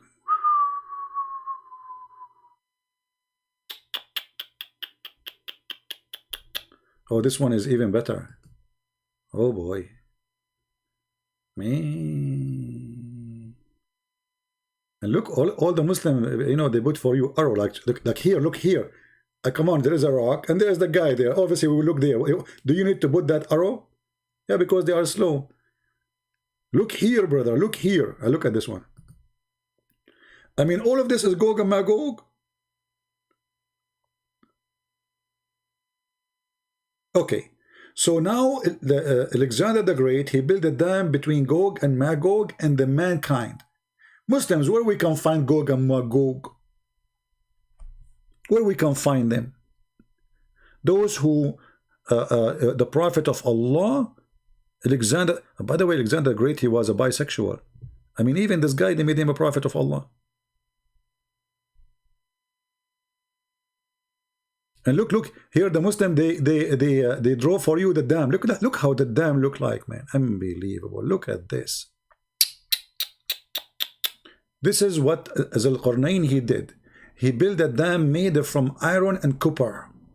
Look, man, look. And that's it. People of Gog and Magog, they will try to burst through this dam, and every day they dig and they cannot get it through. Anyone knows why?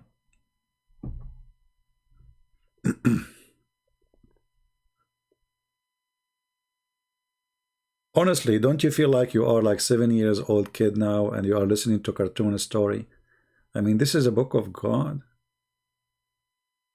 And look, this guy, even he, look at the imagination of people. I mean, the Muslims, they have a lot of imagination. We have a Muslim trying to contact me. Let us see.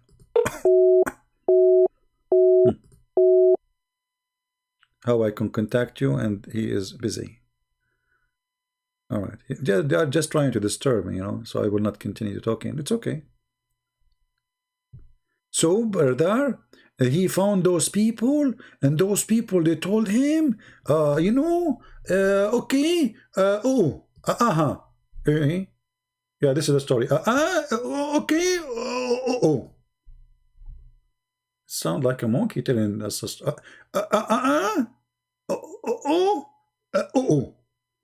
This is the story. Yes, brother. This is the story.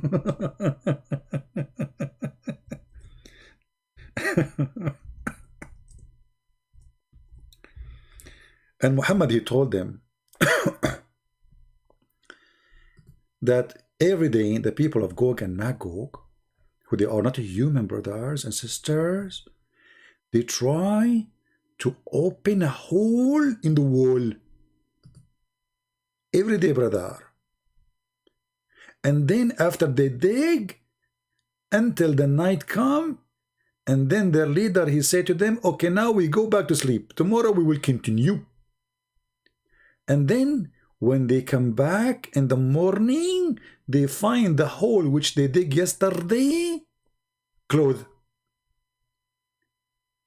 And why it's closed? Because, brother, anyone remember? Let us see how many of you remember before I say. Why each time they dig in the wall, they come the second day and they found it, the hole is a clothing or closed. Anyone remember? What was the reason? What is the logical reason? Why each time almost they are out, almost. They are digging, and then it's night time. And then they come in the morning and they found all the wall is blocked again. Anyone remember why?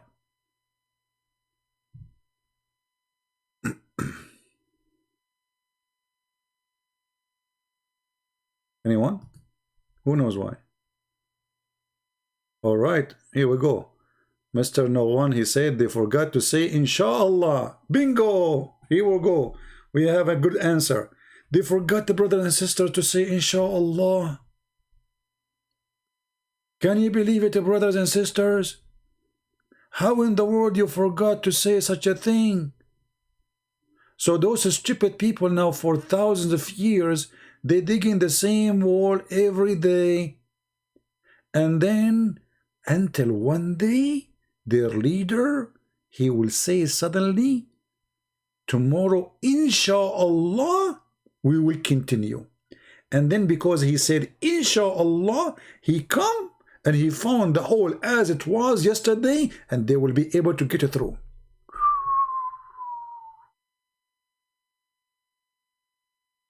Do you see what Inshallah can do?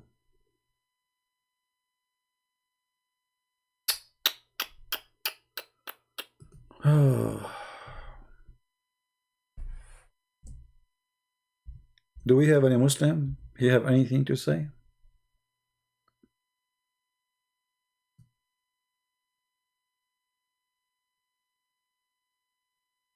Anyone? And you know, once the Prophet, he woke up in Mecca and his head was red. And then he was saying, no God but Allah, no God but Allah, no God but Allah. You know, damn to the West, you know, so the damn to the Arab, damn to the Arab, damn to the Arab. And then he continues saying, because today, a whole opening Gog and Magog. If. Today, that was 1400 years ago, brother. Abdul Muhammad, are you sure, brother? Yes, I'm Prophet. I know what I'm talking about.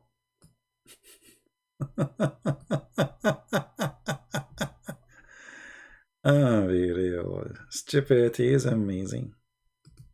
isn't it? And those people believe in this? Yes, they believe in this.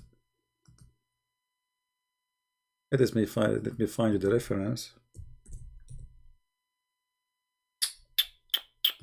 Man, this is happening 1400 years ago. The Prophet got up from his sleep with the flushed red face, like going crazy, you know, and he said, none has the right to be worshipped but Allah. None has the right to be worshipped but Allah. We to the Arab, we to the Arab, from the great evil that is nearly approaching them. Today, this is the today news, like not yesterday, today, a gap has been made in the wall of Gog and Magog, like this. And then he opened his fingers.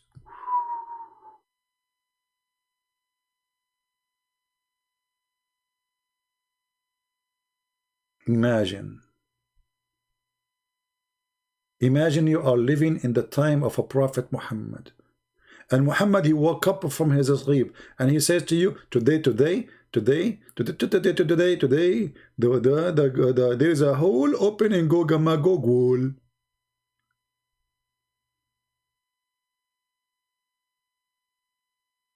It's hard to express how terrifying this news. And this was 1400 years ago. Until now, nothing happened. Nothing happened. No Gog and Magog came. But we have to be honest, the story is interesting. I mean, you get excited when you see it. You know, you cannot deny this. I mean, it doesn't matter how much you like, all of you like fiction movies. Don't be a hypocrite. I mean, come on. You know?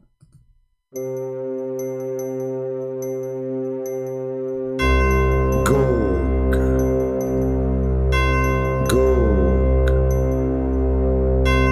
Magog, Gog and Magog. Today, just now, they open a hole in the wall. A hole in the wall. Commercial break. If you have a hole in your wall, please go to Home Depot and you will find a filler. It's the best filler in the market. It's called Gog and Magog filler. Trust it. One time you use it, you never use it again. Back to the topic.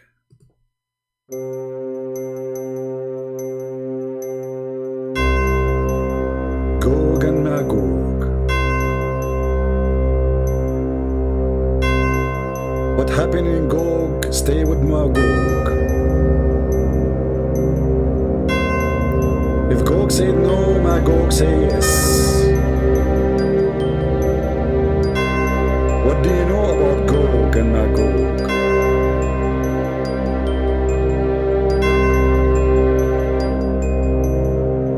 Mysterious Gog and Magog. We cannot find them. We cannot find them. If you have a problem to find a rat or a cat in your house, we can give you the best solution. We can give you a chip or something you can hang it in their neck and they can be traced by the GPS. Like Gog and Magog. Hey Muslims, where we can find Gog and Magog? Where are they, those who they are behind the dam? I mean, they are a huge 1,000 to 1. Their population is 1,000 to 1 human. So if we are 7 or 8 billions, they are 8 trillions. Where we can find them?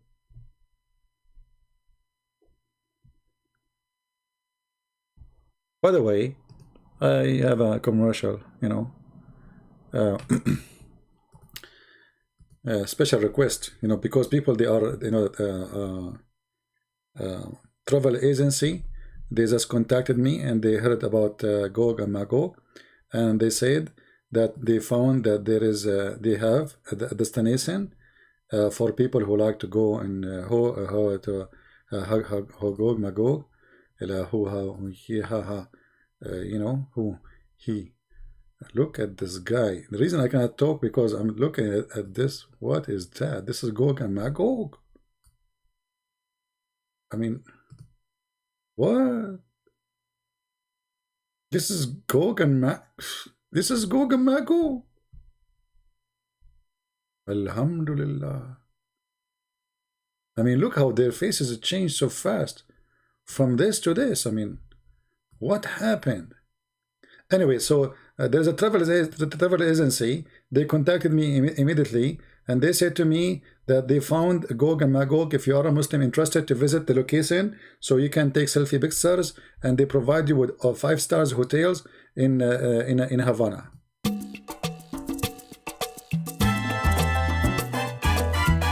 Find Gog and Magog. You can dance with them. Exactly. You can do samba as much as you wish. Yeah, you can take tequila with them. Yeah, take a beer. Take a beer as much as you want. Alhamdulillah. Impossible. What? Okay, the end of the commercial, sorry. I mean, the travel agency, they did not tell me there is the dance here. It's haram.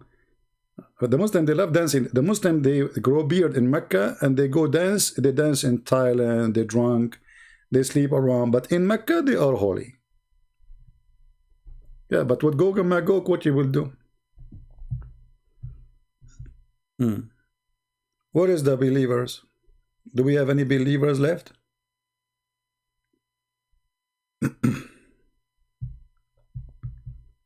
Any believer? This is a religion and this is a book of God. I mean, if this is a book of God, so what is a book of stupidity? Any Mickey Mouse story is better than this. I remember, like, Mickey Mouse, the guy is Mickey, his you know, his uncle come from Mexico, and he have a guitar. He's in like,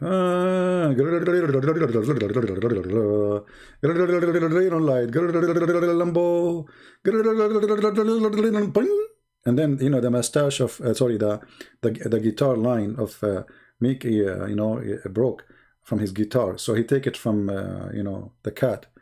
Okay,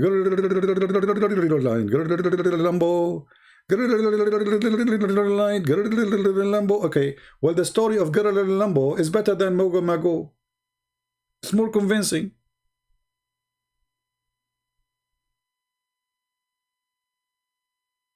This is book of God. I'm truly convinced. I mean, that's it. I mean, who can deny this? And what I like about the Muslims, when they make the graphic, they put for you an arrow, like, okay, this is Gog. So this is Gog. Okay? Maybe you did not notice. They are making you see that this is Gog, and the other one is Magog.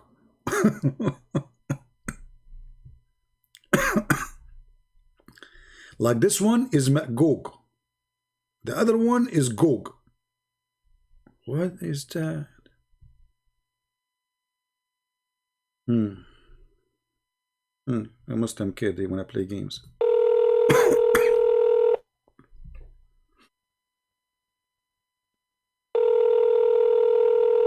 Let us see.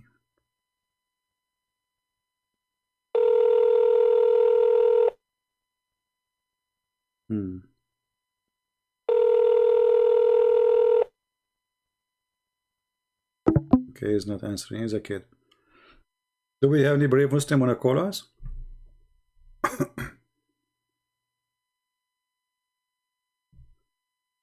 Gog and Magog. La la la la la.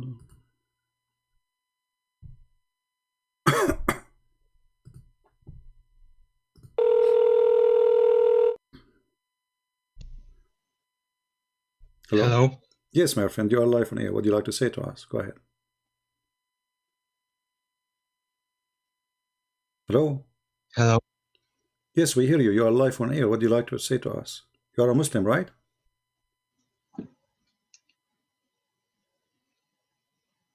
Are you a Muslim?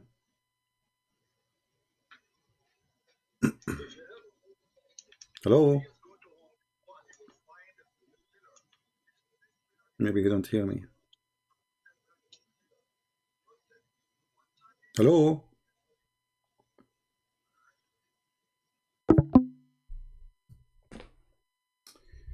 You need to fix his mic, maybe. I mean his speakers.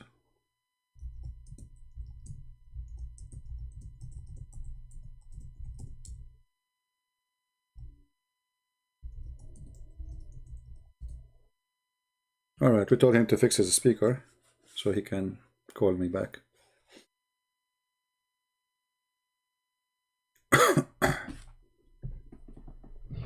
And supposedly I will not stay long. You believe it?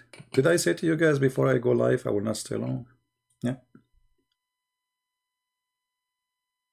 Did I say my throat is hurting me? Okay.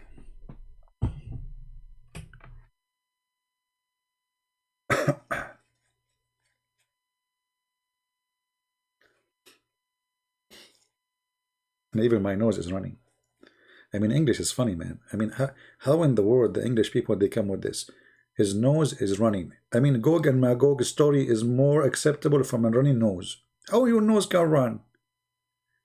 And you say Muhammad only have stupid stories? Here we go. This English.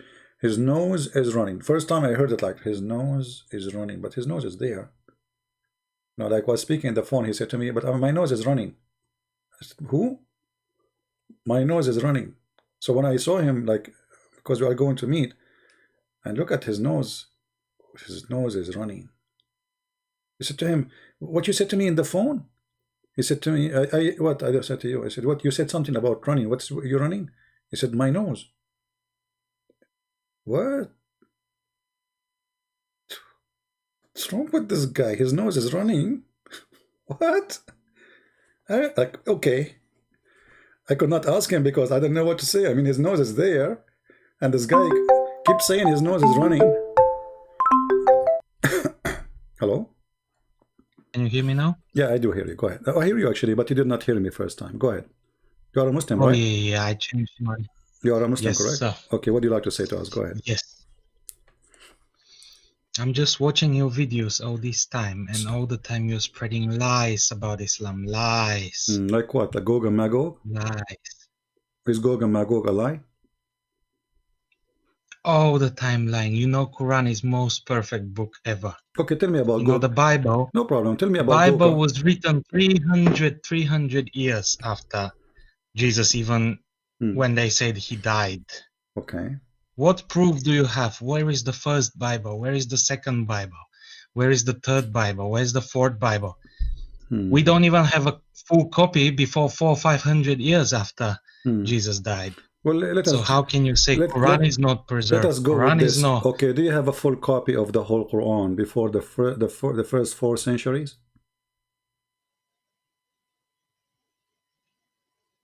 Do you have a full copy? But we're not. Do you have a full copy? You see, I'm going with you now. Do you have a full copy dated to before the 4th century? It doesn't matter if we have full But you just copy. said to We me, never but needed no, to no, preserve it. but no, you just say it. But you just say hold it. on, But you hold just on, hold on. you We just say it. never Hold needed on. to You preserve just say it. Look the how way hypocrite you are. needed to Look preserve how it. hypocrite you are. You just said to me, we don't have a full copy of the whole Bible before the 4th century. You said that. And but you are the one who believe that you have the same issue. If this is an issue for you, that's when you should not believe in Islam. Secondly, Muhammad, he came 600 years after Jesus, after the Bible is written. What is the proof of Muhammad that he knew what is in the Bible? If all the Bible is corrupt, the mic is yours. But we never say the Bible is corrupt. We say you don't have the real Bible. So the Bible could be somewhere. The Bible could be somewhere in the Middle East. You just haven't found it it's yet. not corrupt. So you made you made up a different copy. All right, hold you on. made up a different copy and then spread it all around the world All right. to give to to give to the Christian people. All right. The original copy could be there. Original copy could be even at the time of Muhammad, but you hid it from everyone. You rewrote it. So, but you don't have the copy. Okay. But nobody. Tell me one thing. How many Christians have read Bible that comes in Greek or Aramaic? Let us talk. How many Muslims they speak Arabic? 15%. 15%. That means there is what? 85% of Muslims are not Muslims no more. Doesn't matter, because we listen to people. A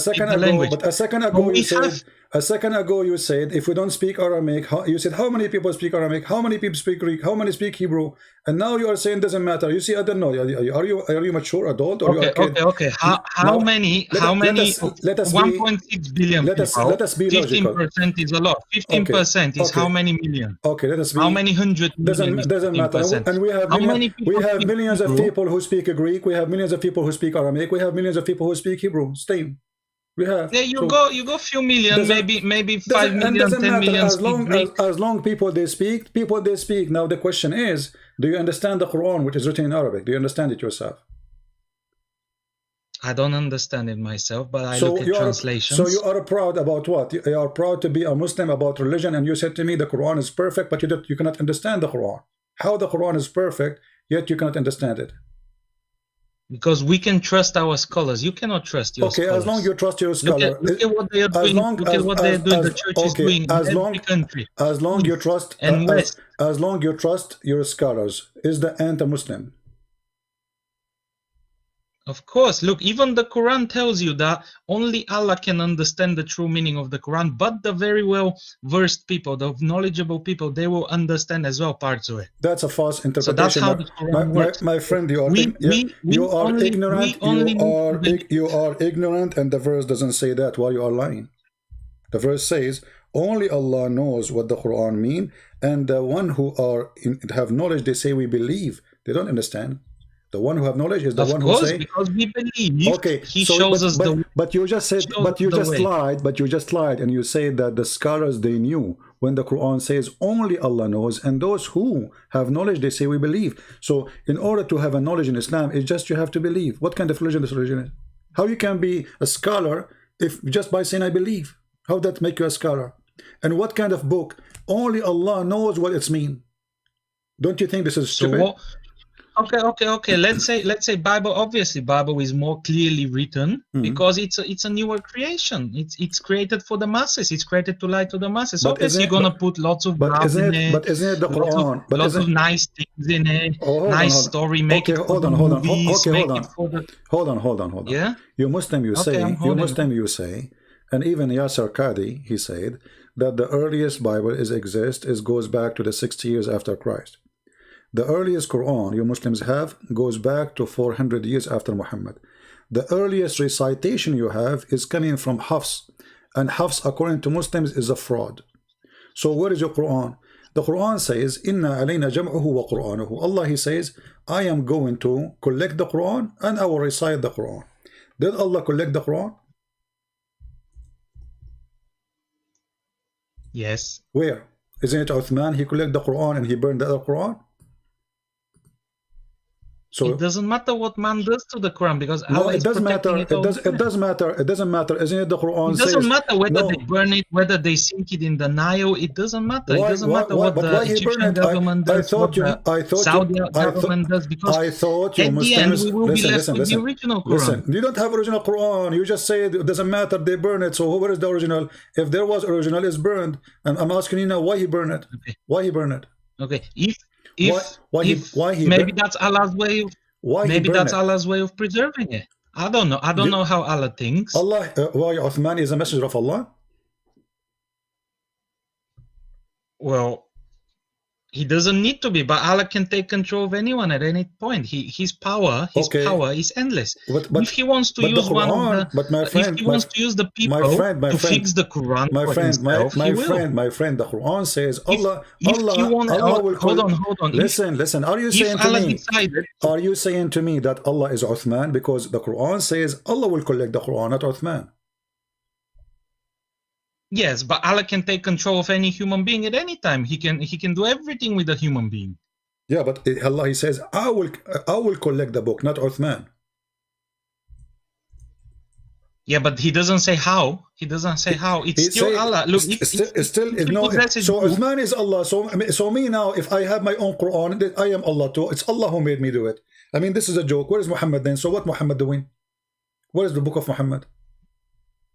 look, let me tell you one thing. If Allah decides to preserve the Quran, it doesn't matter how. This could be any method he can use. Even the Egyptian, when the Egyptian government was fixing the Quran, how do you know that's the Egyptian government? That's probably Allah using the people to pick the right recitation. So how much? 95% of the world use Hafs? Okay, let me yes. ask. So that means almost everyone apart from few regions use Hafs. So that means Allah has managed to preserve the copy he wanted to preserve. How he preserved? No, Hafs is not really the copy he preserved. This is the copy printed by the oil of Saudi Arabia. Before that, nobody used Hafs recitation. Yes, but how do you know? How do you know that's not Allah's way of preserving? Because before it was most popular, like Warish, other reading of the Quran. It's not Hafs, but because this is what was more popular in Saudi Arabia, and the government of Saudi Arabia is the one who published this. It is published. Same time, let me ask you. Do Allah allow people to write the books by their hands? He can do everything he wants to. No. I'm asking you. Don't tell me. Stop saying to me he can do everything. And this is not a question. Do Allah allow you? It is the question. It is the question because you're saying there is something he cannot do or he cannot allow. This is not the question. I'm asking you. Are you allowed as a Muslim to write the book by your hand? The book of Allah. Look, if I grab an empty Musaf and I start writing, Allah will correct my hand. So I cannot make mistakes. Really? Are you yes. sure? Are you sure? Yes. Are you sure? Yes. Okay, well, I'm going now to play for you a video, and this video have recitation of the Quran, and you just said you don't know Arabic. So how you can correct it? How Allah can correct it? How Allah can correct you? You don't know even Arabic. I don't need to know it. If Allah takes control of my hand when I'm writing, He will fix it, isn't it? Okay, did Allah? It's as simple as that. Did Allah take control of Muhammad writing? He took control of what he was saying, isn't it? Okay, that's wonderful. So the one who took control of Muhammad of what he is saying is Allah. So when Muhammad he bowed down and he recited the satanic verses, was Allah in control or Shaitan? No, but he fixed it. Allah was not in control of Muhammad all the time. Obviously, he only needed to take control when he was reciting verses. Okay, so that's mean Allah and Muhammad, they are, sorry, Shaitan and Allah controlling Muhammad, and you agreed. Yes, but look at the stories. No, hold on. Let me finish this point. You started a very good point, brother. Let me ask you. You started a very good point. Muhammad, hold on. No, I want to finish this one. You just said a very important thing. That's why I want to. You will have time. Don't worry. We are just having a nice conversation. Yeah. Thank you for calling me. By the way, you are a nice guy. So listen. So as long as you agree that Muhammad is controlled by Allah and Shaitan, but Muhammad received his command from who? From Shaitan or from Allah? Well, look, he received commands from both, but Allah being the more powerful, Allah being more powerful, he fixed the rest, isn't it? Same as Jesus. When Jesus was tempted by the devil, God helped him resist that, isn't it? That's part of the. It's even in the Bible today. No, that's not true. The devil, he could not. You see, when it says tempt, he tried, but he did not tempt him. He did not fail. So how do you know he did not take control of Jesus? If you guys can correct the Bible later at any time, how do you know? Okay, don't play games now. You can. I can say the same to you. You can correct any time. And look at me. I have a hadith in front of me. It says, "You're a prophet." He said that Shaitan, he command him to do good. What do you say about that? It's in front of you on the screen. Hold on, let me go through that. There is none among you whom is not an attaché from. They said, Allah messenger with you too. Thereupon he said, yes, but Allah helps me against him, and so I am safe from his hands. He does not command me, but for good. What do you think? Shaitan, he command Muhammad good command. The devil. Obviously, Shaitan, he did not command him because Allah fixed it. No. If you read the Stop story, saying, Allah my fixed it, friend. didn't What's your name? What's your name? No. What's your name? If the satanic verses were not corrected, what's your name? What's your name? If I don't want to review my name, So but if the satanic verses give me were a not... name. Give me a name to call you by, whatever your name. Just give me a name.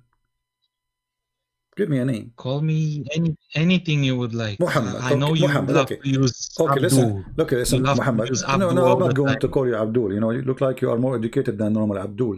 And now, yeah, you know, you are very educated. I can tell. My friend, you don't even know how to read. It says he command me, but to do good. So not Allah fix it. Like the shaitan is commanding him still. Muhammad describing the command of shaitan as a good command. So why you are saying Allah he fix it? What's wrong with you? Don't you know how to read? Did Muhammad say what you are saying, or you are fabricating things? He said, so, but he does not command me, but for good.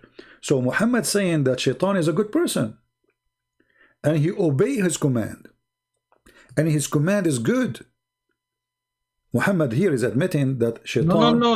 Look what it says. Look what it says. But he does not command me, but for good. So anything that's bad, he cannot command him because Allah helps him. Okay, but if it's anything good comes out of it, if anything good comes out of it... Okay, so shaitan, obviously... Shaitan, he give only good command to Muhammad. Like what? Give me an example. How shaitan... How you call him devil, and yet he give good command? Explain to me. I want to learn from this about you, about Islam. Go ahead. He's the devil. The devil, he do give good command since when? Does he have to? Is there anywhere where it's specified that he does only bad things? Yeah, well, hold on. You know, lots of good things can come from something bad, isn't it? No, that's not true. Not according to Islam. Shaitan is shaitan. Isn't it the Quran says the shaitan, he want to mislead you, the shaitan, he want to deceive you, the shaitan, he will take you to hell. So now suddenly the shaitan, he's a good guy? I'm not saying he's good, but look, he does not command me, but for good. So anything good, Allah might allow it to go through the gaps. But if anything bad, Allah does not allow it. Okay, that's wonderful. I don't know how you're reading the verse. But you agree that shaitan, he gave him satanic verses, and Muhammad, he recite them. So how Allah allow it to go through? So that he can then show his power by abrogating them. But that's mean. Okay, if guys. Muhammad didn't know, and Allah didn't interfere, he would never know he revealed them. But he knew he revealed them, and it got fixed, isn't it? And that's showing. Can you tell me the story how Allah fixed those verses? What happened? Muhammad don't know. Muhammad recite the verses, and then Gabriel came and told him, it didn't come from me, so why are you reciting it? So Muhammad didn't know. That's wonderful. Hold on. Guys, listen carefully. Our friend here, he said that Muhammad recites Quran from shaitan. Muhammad did not notice that this is not from Allah. Then Jibreel later come to his house and he told him, this is not from Allah. Do we agree about what we said? That's what you say. Yes. Okay. This is not from Allah. Yes. But so how a Muslim, they say nobody can make Quran like Allah? Here we go. Muhammad, he received Quran from shaitan, and he himself the prophet. Who can be better examine the Quran more than Muhammad himself? If I recite Quran now and you recite Quran, and then Muhammad in front of us, or we bring a sheikh, which one you choose? Muhammad, right? He's the prophet, correct? Which one will judge which one is Quran? Okay. So Muhammad now here, he failed. He received Quran from the devil, and yet he did not figure out that this is not from Allah. Even the verse is saying, bow down to the daughters of Allah. So how he did not notice? Why? He was drunk? But look, Muhammad was never a perfect person. He was not Jesus. Jesus was perfect. Not even... Okay, hold on, guys. Muhammad was a mortal man. Did you just say that Jesus is perfect? Of course, the Quran says he was the most righteous of all of them. Okay, so Muhammad was never the most not righteous. You said perfect. Muhammad is not perfect. You said that. Jesus is perfect. Yes, that's correct. He was a man. If there is any man is perfect, No, of course no. And I'm not saying he was perfect. You just He doesn't said need that, to be perfect to do God's work. but you just Was said, Moses perfect? but you just No. but you Was just said, Abraham perfect? but you just said that he is perfect. Everybody heard you. You said that. Of course. Okay. Even Allah says He made Jesus. Okay. He was the most righteous of all of them. He was the most perfect. So when you say he's perfect, he's perfect. There's no so either perfect or not perfect. So Muhammad is not perfect. Jesus is perfect. Wonderful. Muhammad received satanic verses, and that you are saying because he is not perfect, he did not notice that he was praying to the daughters of the devil, and because he's not perfect, he bowed down to them. And because he's not perfect, he still went home and did not notice. And because he's not perfect, still he need the angel to come and tell him. And because he's not perfect, Allah after that, he need to fix the Quran. Hold on. If we go now in the Quran to the chapter we are talking about, the chapter of satanic verses, chapter 22, you will see here it says that Allah is going to take off what shaitan he threw. Do you agree with this? Allah will take it off? Okay. How we knew that this verse itself is from Allah, not from shaitan? If shaitan was able to throw Quran already in Muhammad, and Muhammad did not notice. How we knew that this verse itself is not from shaitan saying, don't worry Muhammad, I will give you more. Don't worry about shaitan giving you things. I am Allah, I will take it away. How we knew that this verse is not from shaitan? Because already we agreed that Muhammad received from shaitan. And he don't notice. So shaitan, he can do it again and again and again and again. If he was able to do it once. No, but you're doing mental gymnastics at the moment, because you're saying, oh, how do we know the whole Quran was not the devil's work? Well, it wasn't, because we know this. How? And we know exactly where shaitan involved, because Allah wanted us to know where. What shaitan? Okay, what shaitan he want? Tell me what shaitan he do? What shaitan he do? How he try? He tried to intervene. He managed to get a few words in, and then Gabriel came and fixed it. No. By Allah's will. What was when shaitan intervened with a human being in general? What he tried to do? Like what he do? I mean, what he promised you? How he can tempt you? What he do? Well, he always tries to take them off the righteous path. Okay, was Muhammad a righteous man? He tries to be. Okay, was Muhammad a righteous man when he went to his own son's wife and he flirted with her in her house when she is married?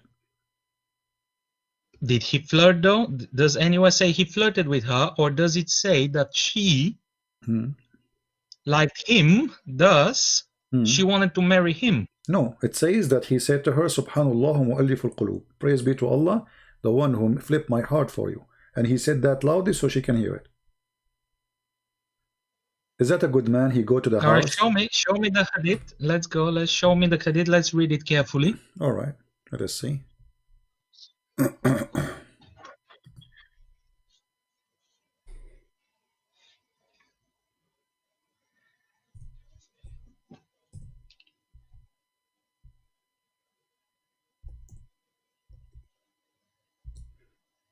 Let us find the reference. Give me a second. Here we go. This is chapter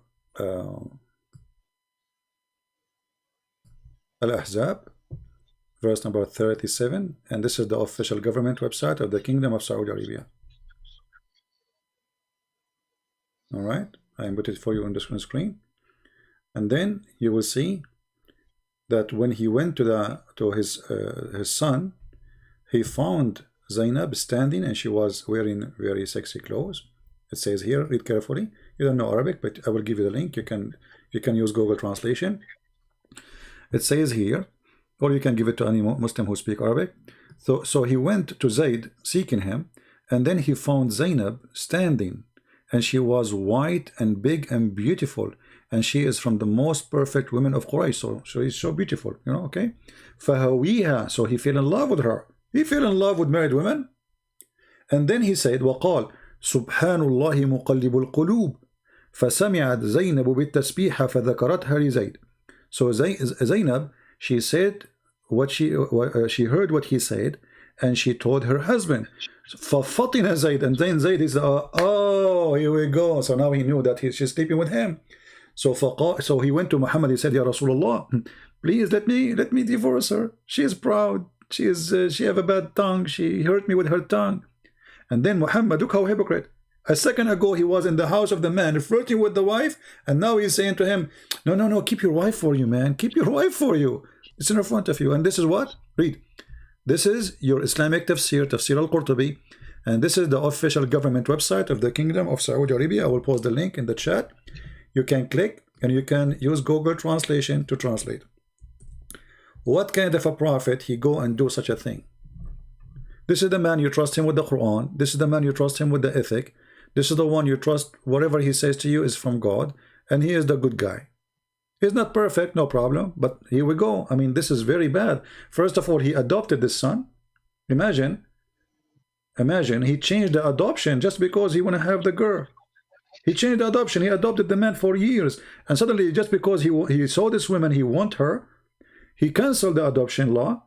He forbade people from adopting, and he right away the man he noticed, says here فَفَطِنَ زَيْد. So Zayd, he noticed. But what's happening? Obviously, she's cheating with him. You see here, the story doesn't say that they're sleeping together, but obviously they are working together in the same direction. And you are the one who just said to me, no, she like him and she want to marry him. You said that. So she is not a good woman. A good woman who is married to a man and they are not even in seeking divorce. She want to marry other man and he is his father. And then we find that Muhammad, he go to the house, flirting with the wife when the husband is away. Be honest with me. If your father come to your house and he flirt with your wife and he said to her, my heart is flip for you, what you will do with your father? Be honest. Okay, first of all, he was an adopted son, so he's doesn't not matter. father. Even this is more ugly because you give when you adopt a son, and that's mean you give a word of honor. You just say that Muhammad have no honor. You just say that. Okay. Because if I adopt, can we not agree? Can we not hold on? Can we not agree that God, if He wills, He can use horrible men with bad flaws to do His will? So you are saying, and He always has. So you are saying, and He always has. Moses was not perfect. So you are saying Muhammad all of the previous prophets were not perfect. So you are saying to me Muhammad was a bad man? Well, he was the man for the job in the Middle East at that time. He was the man for the job, apparently. Okay, he is the man for the job. And what is the what is the job? What is the job of Muhammad? Look what the interpretation is saying. And if the prophet, his eyes fall into a woman, her husband must divorce her so he can have her immediately. Yeah. So why wouldn't God give a little bit of an incentive to his prophet so that he will get the job done? Oh, the incentive of the prophet is to give you women who they are married to other men just because you like them. This is incentive. This is bonus to Muhammad. Aha. I mean, what kind of logic this logic is? So if I go now to your house and I see your wife and I am a prophet, it's bonus for me. It's not your right to complain. This is not against Allah teaching. This is not against ethic. No, it's an incentive. Incentive to the prophet. Why the incentive? Was it against Allah's teaching? Huh? What?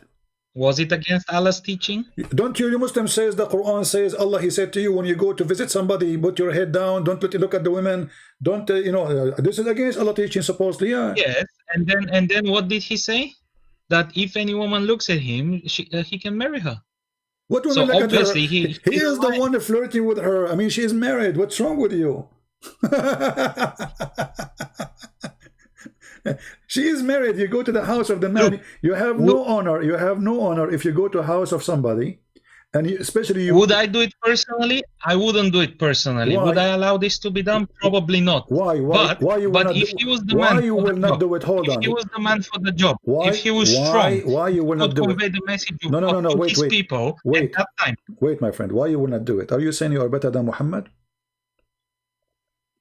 I'm not saying I'm better than Muhammad. All I'm saying is that I would not do some things that he would do. So simple as it is. We're all different. We're not. No. You just said I will not. I will not do it. Why? Okay, but isn't it you Muslim? You follow the Sunnah as the Prophet he did. You follow his step in whatever he did. Here we go, Muhammad. You go to the house of people, flirt with the wife, so you can do it. This is Sunnah. Well, I can't do it. You can do it, right? So this is Islam. Well, I can give a try, certainly, but I doubt God would now approve of me because I'm not doing His work. Why you are not approved? You just said we follow Muhammad's steps. He is the best man to follow. Look, you have to understand that that time in the Middle East was a very violent and hard time. My friend, what does have to do with what this have to do with violent now? The man, he is his son. They are not in war. He go to the house. Okay, and what kind of God he says? Desire. Okay, hold on. You see, you Muslims, you jump from a place to a place to a place, and it's English. So you agree that Muhammad is a bad person. That's a wonderful news. I want to ask you. I don't agree he's a bad person. I agree he has a humanly needs, and they might be different than your humanly needs. So now I have a human need. So if I see a woman, I rape her. I say I have a human needs, right? Is that okay, right? Well, obviously not, because that's forbidden. No, it's not forbidden. Where it says it's forbidden for Islam to rape? Show me the verse in the Quran. Okay, hold on. I will give you 10 years. Actually, I will show you where it says you can rape.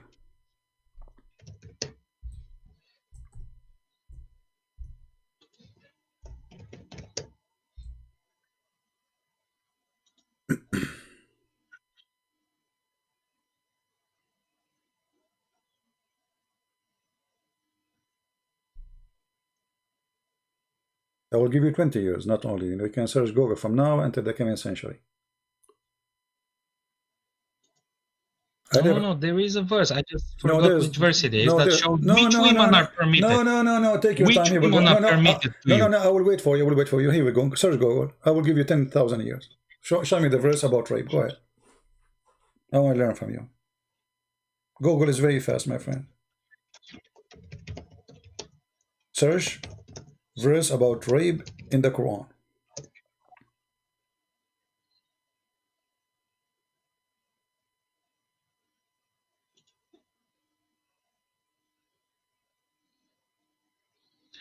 All right, Quran 4:24. 4:24. And also prohibited to you are all married women except those your right hand possess. This is a decree of Allah upon you, and lawful to you are all others beyond these, provided that you seek them in marriage with gifts from your property. That's not rape. This is the verse. Actually, how is that rape? This is the verse. I have it on the screen ready for you to show you the rape, because it says forbidden for you married women except. So you can rape women who they are married. Do you know how to read? It says, it says forbidden for you women already married except except who? Except married women. Who they are? Your right hand possess. Except those whom your right hand possess. Exactly. Okay. How many women does your right hand possess? How many women does my hand possess? None. In the time of Muhammad, he have hundreds. This is not the topic now. You see, you are playing. Are you a kid? Are you a man or adult or a kid? So when the Quran says you can rape those who their right hand possess, it means you can do it today. You have them or not, because now you are weak. You cannot go and conquer and rape women as before. But if you can, you will. So the Quran saying you can rape women who they are married, and you said to me, you will show me a verse against rape, when this is the same verse says you can rape them.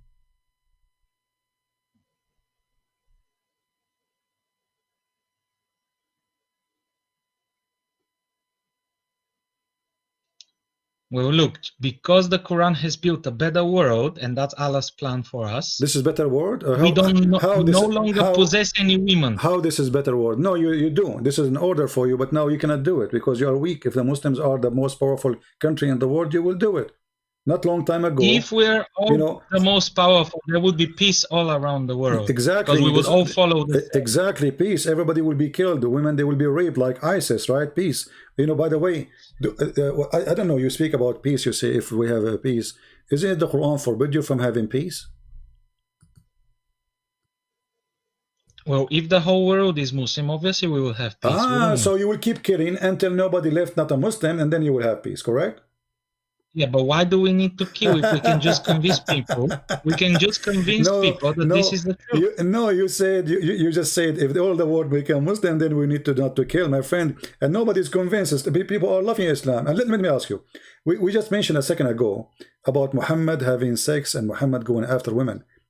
Is that Muhammad or Allah making Muhammad having sex with women illegal way? Who is the one who made us do adultery?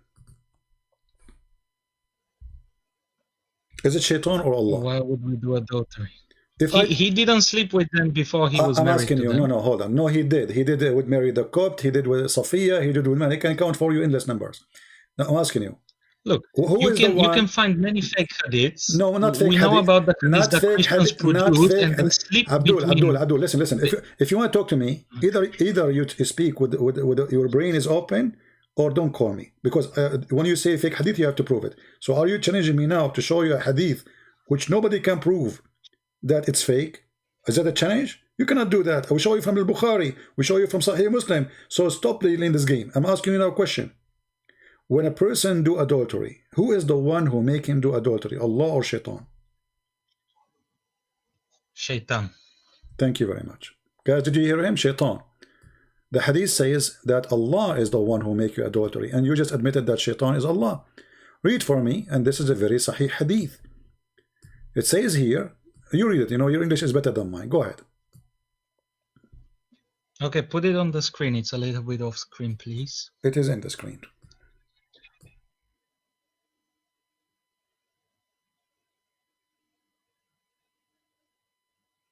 All right, thank you very much.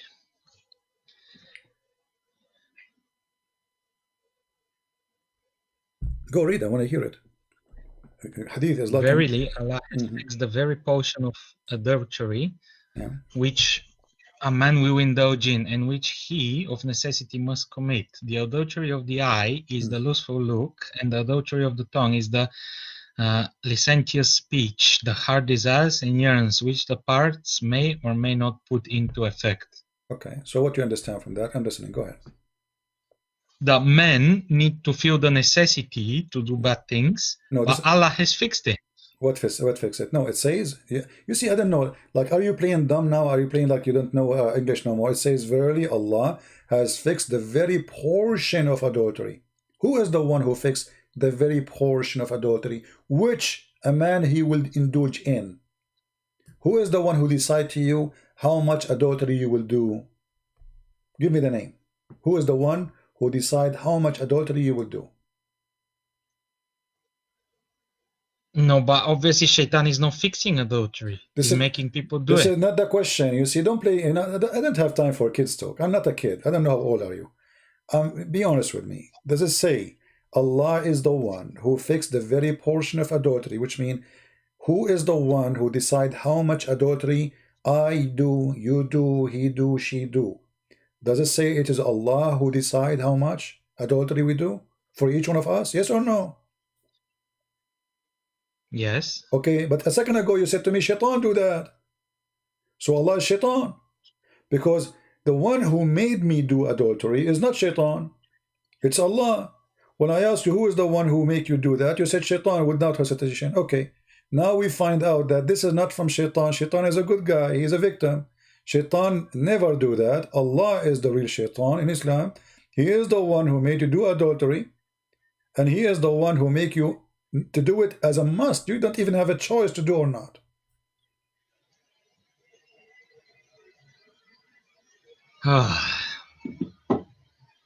So you admitted that Shaitan is Allah and Allah is Shaitan.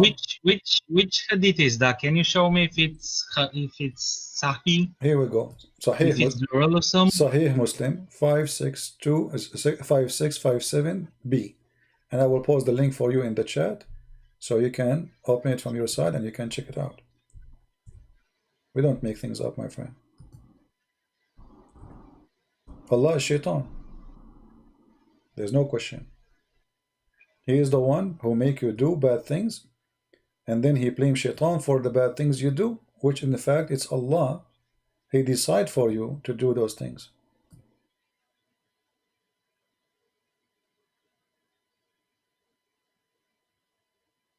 I advise you to leave Islam, my friend. You are worshipping Satan.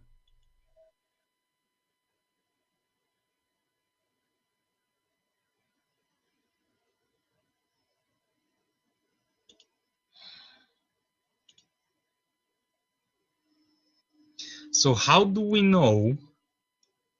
Because me personally, I've always had problems with the hadiths. Well, the I don't say Muslims do. My friend, the Quran is not better. The Quran is very evil too. I mean, the Quran is very stupid, my friend. You see, the problem is that you... Yes, but the hadiths were written 200-300 years later. So how the can Quran we even is the trust same. them? The Quran is the them. same, my friend. The Quran is the same. The Quran is the same. And by the way, we don't even have the books of the hadith. I mean, Islam is a joke. We don't have the original books of the Quran. We don't have even anything have to do with Uthman. We don't have anything. This is Sahih Muslim. We don't have the book of Sahih Muslim. You believe it? We don't have the book of Sahih Bukhari. I mean, this is a joke. Islam is a joke. You have nothing. You see, when the Christian, they say... So which full book of the Bible do you have? We have books where the one is written in leather and the one is written in the Egyptian papers. Those exist, but they are dissolved by time. But we have a shred of them. So we have thousands and thousands of shred. All of them in total agreement with the Bible today. My friend, listen. There is a reason. Those paper books, even if you don't touch them, if you put them in the drawer, after a long time, they will be demolished by themselves. First, because they are made by normal people who they are just making papers. It's paper made from I do understand that, but so the question is, the one who is if we cannot recreate, if we only have small pieces, same time. How do you know the later people didn't just change all the words around them? We have. Let me tell you why. First of all, we have many copies of the Bible in different languages. Many. As an example, in Ethiopia. As an example, the Egyptian. As an example, even in India. The earliest Christians, they went all over the world. At the same time, we have art preserved the story of the Bible, which go back to the time of Jesus, when Christians, they were going under the ground and they were doing mosaic and art to preserve the crucifixion of Jesus, the verses in the Greek language or in Hebrew. Until now, we found them go back all the time to the time of Jesus. In the same time, when we question the Quran, I don't care really if it's preserved or not. The Quran is a stupid book. You see, I just told them before, I don't know if you were listening, I said, I don't want the Muslim to believe the Quran not preserved, because this is not for my benefit. If the Quran is preserved and it's a stupid book, that's for my benefit, that's it. The Quran is preserved, so you have no excuse to say, oh, somebody play with it. So when the Quran said the sun set in murky water, do you have an excuse? You say the hadith, I don't trust the hadith much, but what about the Quran? Before you call me, you heard me speaking about Gog and Magog. Who in the world want to believe such a story? This is Quran. This is not hadith. And you keep saying to me the Quran preserved. How in the world you in the year 2020, I don't know what is your education, believe that there is a man, his name is Dhul Qurnayn. He got his first horn because he went to his people to make them to believe in Islam. They hit him in the hammer, in his head. He got the first horn and he died. Allah raised him back and he sent him back to his people. Then they hit him again with the hammer in his head, so he got two horns. And then the story continue. And then he Allah, he gave him a power. And then he occupied most of the earth. And he found where the sun set. And he found it sitting in murky water. The Muslim, they try to solve this problem. They say, oh, Dhul Qurnayn, he thought, brother, don't you see the sun go in the water? My friend, it says a spring. Even the hadith, Muhammad, he said, confirming that the sun goes in water, which is hot and muddy. Here we go. This is the hadith, and this hadith is good. It's even sahih in chain. Narrated Abu Dharr, which means the father of the ants. He said, I was sitting behind Allah Messenger, who was riding a donkey. While the sun was sitting, he asked, do you know where this set? I replied, Allah and his apostle know best. He said, it's set in a spring of warm water. Hamia. Do you see it? And this is in total agreement with the Quran. Total agreement with the Quran. So the Quran preserved, for me, I'm laughing. Okay, it's preserved. So what we will do now? This is against you, actually, not against me, because you see, if I am a person who believe, if I'm speaking to someone who believe the Quran not preserved, he can say, oh, somebody put it there. There's no way this is from Allah. But because you believe now it's preserved word by word, then you cannot play games. You cannot say the hadith, I don't agree with it, this is Quran. And then the guy, he keep continue walking, and then he went, and look, it says, until when he reached the sitting place of the sun. The sitting place of the sun? Yeah, he reached it. And then he found it sitting in a spring of a bloody blood. You are laughing, huh?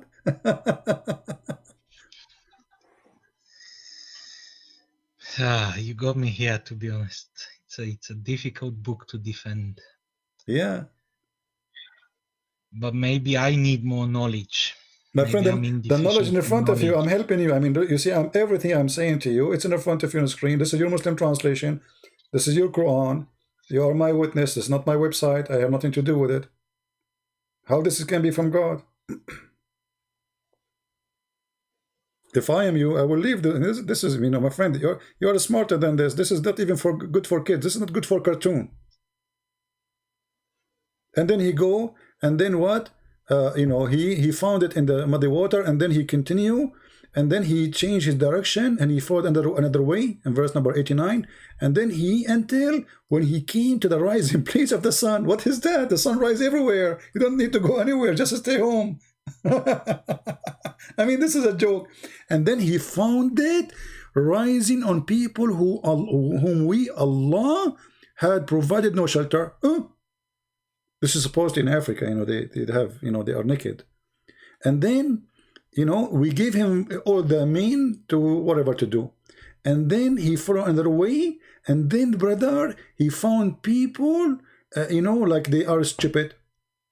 And they told him to build a dam between them and people of Gog and Magog. What do you think about Gog and Magog story? Do you like cartoon?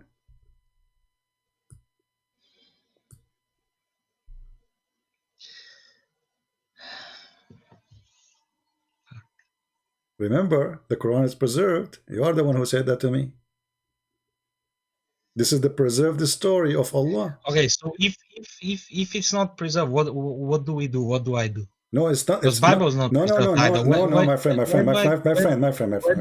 My friend. This is a joke to say that the Christian, they did not preserve the Bible. Why they want to do that? I mean, somebody believe from his heart in God.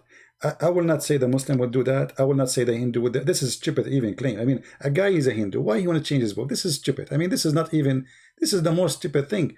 A person who's a believer, he will not do that. And if a Christian, he agreed to do that. You see, you mentioned to me that the Christian, they have a conference to meet to discuss heretic, right? So here we go. This hold on. Even the Jews don't agree with the Christians. Here we go. So what? No. The Jews agreeing. The 12 disciples of Jesus, they were Jews, my friend. They were not Hindus. They were not Arab. They were not the Christians. They were Jews. So you are wrong.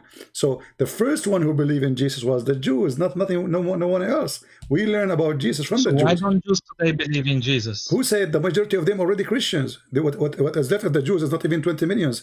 After 2,000 years, there's only 20 millions. What happened? Simply because the majority became Christians. What is left is the minority, not the majority. So no, but they were more. Obviously, Hitler killed a lot of them. Other people killed a lot of them. No, everybody, no problem. I mean, a lot of people die from the Jews, yes. But in the same time, the majority already are Christians. Same time, my friend. It's not logical to say to anyone. It's not logical for me even to say to a Muslim, you are playing with your book. Because if he is a believer, he will not do that. No, nobody will do that. It doesn't matter what religion is. A person, he's a Hindu, he have a scriptures, he believes it's holy. Why you want to do that? This is a stupid argument. So don't go there. This is in the front of us. No, but maybe the Roman Empire needed a book. My friend, they cannot, because not all the Christians under the Roman Empire. Christians are spread all over. Ethiopia is not under the Roman Empire, you know. And then the Roman Empire, they shrink, and the Roman Empire die. It doesn't exist no more. So why people want to do that? And nobody was able to hide one copy. I mean, this is a joke.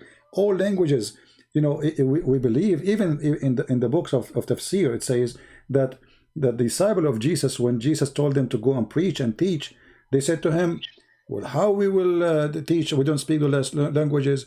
So Allah, according to the Muslim interpretation, when they wake up in the morning, each one of them, he found himself speaking different language. So if the Greek book corrupt, okay, what about the Ethiopian book? What about the Coptic book? What about the Indian book? What about the Persian book? Yeah, but you don't have many of those. My friend, you are running away from what is in front of you. This is the whole thing. You just admitted that this is stupid. Correct? You admitted this is stupid. Or maybe we don't understand it the way it's meant to be. No, my friend, it's in the front of you. They want to play game, it's up to you. You know, it's about you, not about me, my friend. I don't care if you want to say whatever you want to say, but this is not we don't understand. It's very simple.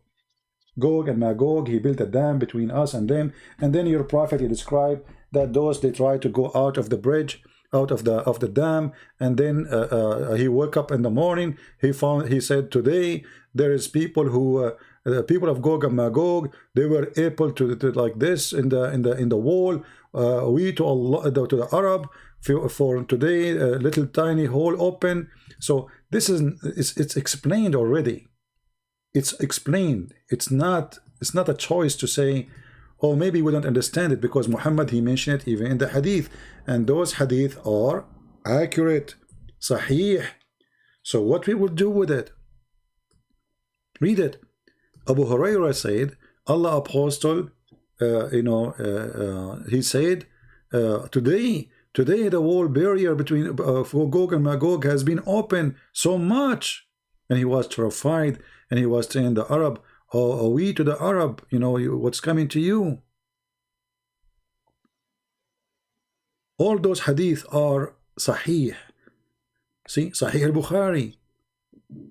He woke up in the morning, his face is red, he's terrified. He was saying, La ilaha illallah, la ilaha illallah, la ilaha. And then they said to him, what's happening? He said, the great evil happened. Today, a gap has been opened, and he made a space between his hand about how big it is, of people of Gog and Magog. And those are 1,000 to 1, which means if we are 7 billions, the Gog and Magog, they are 7 trillions. So where are they? Where is this dam? And who in the world want to believe in such a story? He built a dam. They can go around the dam. I mean, the earth. But that's like asking where is the Garden of Eden? No, because those are people in earth. They are in the earth.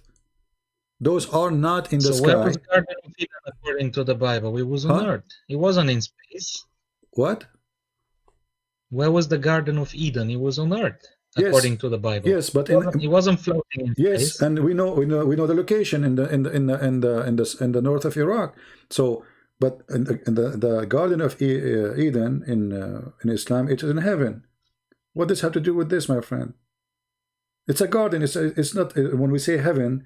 When it comes to Adam and Eve, it's a garden. It's just a place God providing with everything. It's not really heaven as you imagine now, like the 70 virgin, etc. But here, notice with me that Muhammad, he explained to you, he have tons of stories about Gog and Magog, and all of them, they are authentic hadith, in total agreement with the Quran. How you today, and you said, you just agreed that this is stupid, this is not right, you got me here, this is what you said. How you want to stay as a Muslim with this? What is this? All of those stories, look how many. Maybe I need to ask my scholars about more information. Well, your scholars, they cannot say to you anything except what I'm showing you on the screen. This is your scholar talking. Or do you think I'm giving you... Is your scholar is better than Al-Bukhari? What your scholars? If there is a scholars in Islam, they will be calling me, my friend. They don't dare. Did you ask yourself, what is the scholars? Why they don't call me? We just have an Arab. I don't know if you heard him. He ran away. You don't know why, literally. I just asked him. He said to me, this hadith is fabricated. I said, prove it. Go ahead. You don't know why.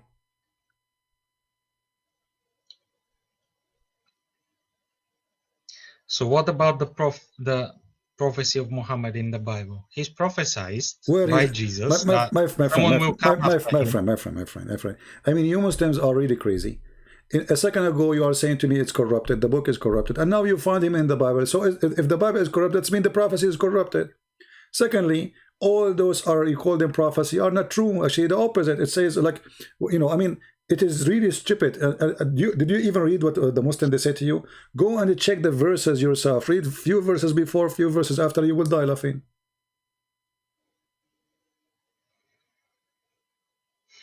One of the videos in YouTube, it's very popular. They say it's in Muhammad is in Isaiah. When the verse is speaking about God, they made Muhammad God. The verse says the Lord. The guy, he cut it and he started reading after. Why? Because in a second people will notice that this is speaking about God. They lie to you. You know, you mentioned to me that Muhammad is a prophet, right?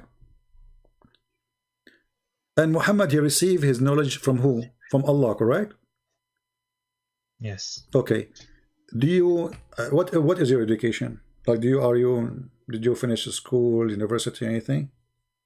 University. All right, that's wonderful. So I'm talking to an educated person. That's wonderful. How the baby is created? Have you ever heard of someone who claimed to be God, and then he say this, that the sperm became a congealed dead blood? Which God is that? He says such a thing. And then the Muslim, they make videos saying this is scientific, and they start fabricating the translation and the meaning. Then we made the sperm into a clot of a congealed blood. Congealed blood, the sperm will become a congealed blood. This is God. And then the clot, we made it into a lump. And then we made out of the lump bones and cloth. And the bones, which mean at the end we have bones, just bones, there's nothing. And then we close the bones. So the start is stupid, the end is even more funny. And look at the translation. You said you do not know Arabic, right? Yeah, but that's not meant to be a scientific book. No, it's meant. Just because No. You see, when you speak in such details, that is not metaphorical no more. He's telling you stages by stage by stage. This is not just metaphorical. I can say, I agree. You know, we can say that, like in the Bible, it says, Yeah, you made me in such a way. My friend, terms we use today, my friend. no one back then would understand it, isn't it? Yeah, at that time, people they take it because they didn't know what he's talking about. Simply, this is not stupid. If he says, "Oh, we're gonna create this embryo and we're gonna make this and this and this," no one's gonna understand. But still, still, he don't have to be stupid, right? I mean, he can say how he created, and then we will be amazed now when we discover it. But he don't be stupid. He don't say we made the sperm into a congealed blood.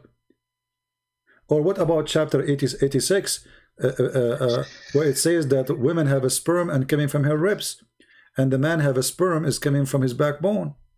I mean, what kind of God he say that? Women don't have a sperm.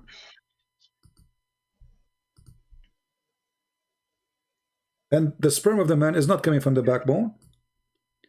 You can go right now and check in Kathir. He will say to you that this is meaning the sperm of the man coming from the backbone, and the sperm of the women, the water of the women, which is yellow, as Muhammad described it, coming in from the location of the necklace.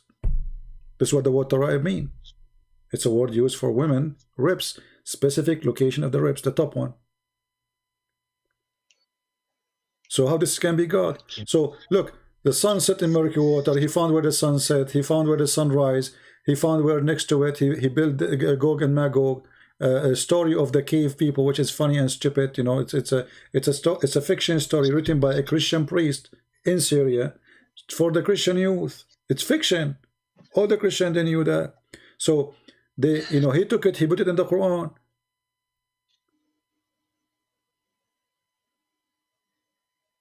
When a Jewish man, he came to Muhammad and he said to him, what is the signs of the hour?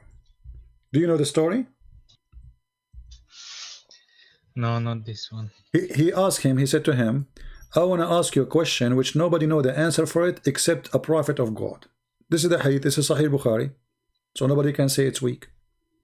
So he said to him, there's certain things, I'm going to ask him about things. He said, I'm going to ask him about 3 things which only a prophet can know the answer, or can answer it. Wonderful. I mean, look how the story is stupid from the beginning. The guy, he knew the answer, and he is saying only prophet knew the answer. Have you ever heard of a stupid? This is your prophet saying that. This is a story coming from your prophet. I come to you and I say to you, I'm going to ask you a question. Only prophet knew the correct answer, but I know the correct answer, so I must be prophet too. So it's a stupid cult, man. It is just a madness, a stupidity. It's a low IQ. And then he continued. He said to him, and look at the questions. I mean, look at this very hard exam. What is the first food which people of paradise will eat? Like what? This is the question which nobody knows except prophet. Why does the child attract the similarity of his father or to his mother? Then the Prophet replied, said, Jibreel, just inform me now. Look, what? So Muhammad now, he cannot claim that he is getting something stupid. Jibreel from Allah, inform me that, etc. He said, and then Ibn Salam, he said to him, Jibreel, the enemy of the Jews. Since when Jibreel, the enemy of the Jews? Anyway, so then he says, as the first sign of the hour, it will be the fire, will collect people from the east to the west.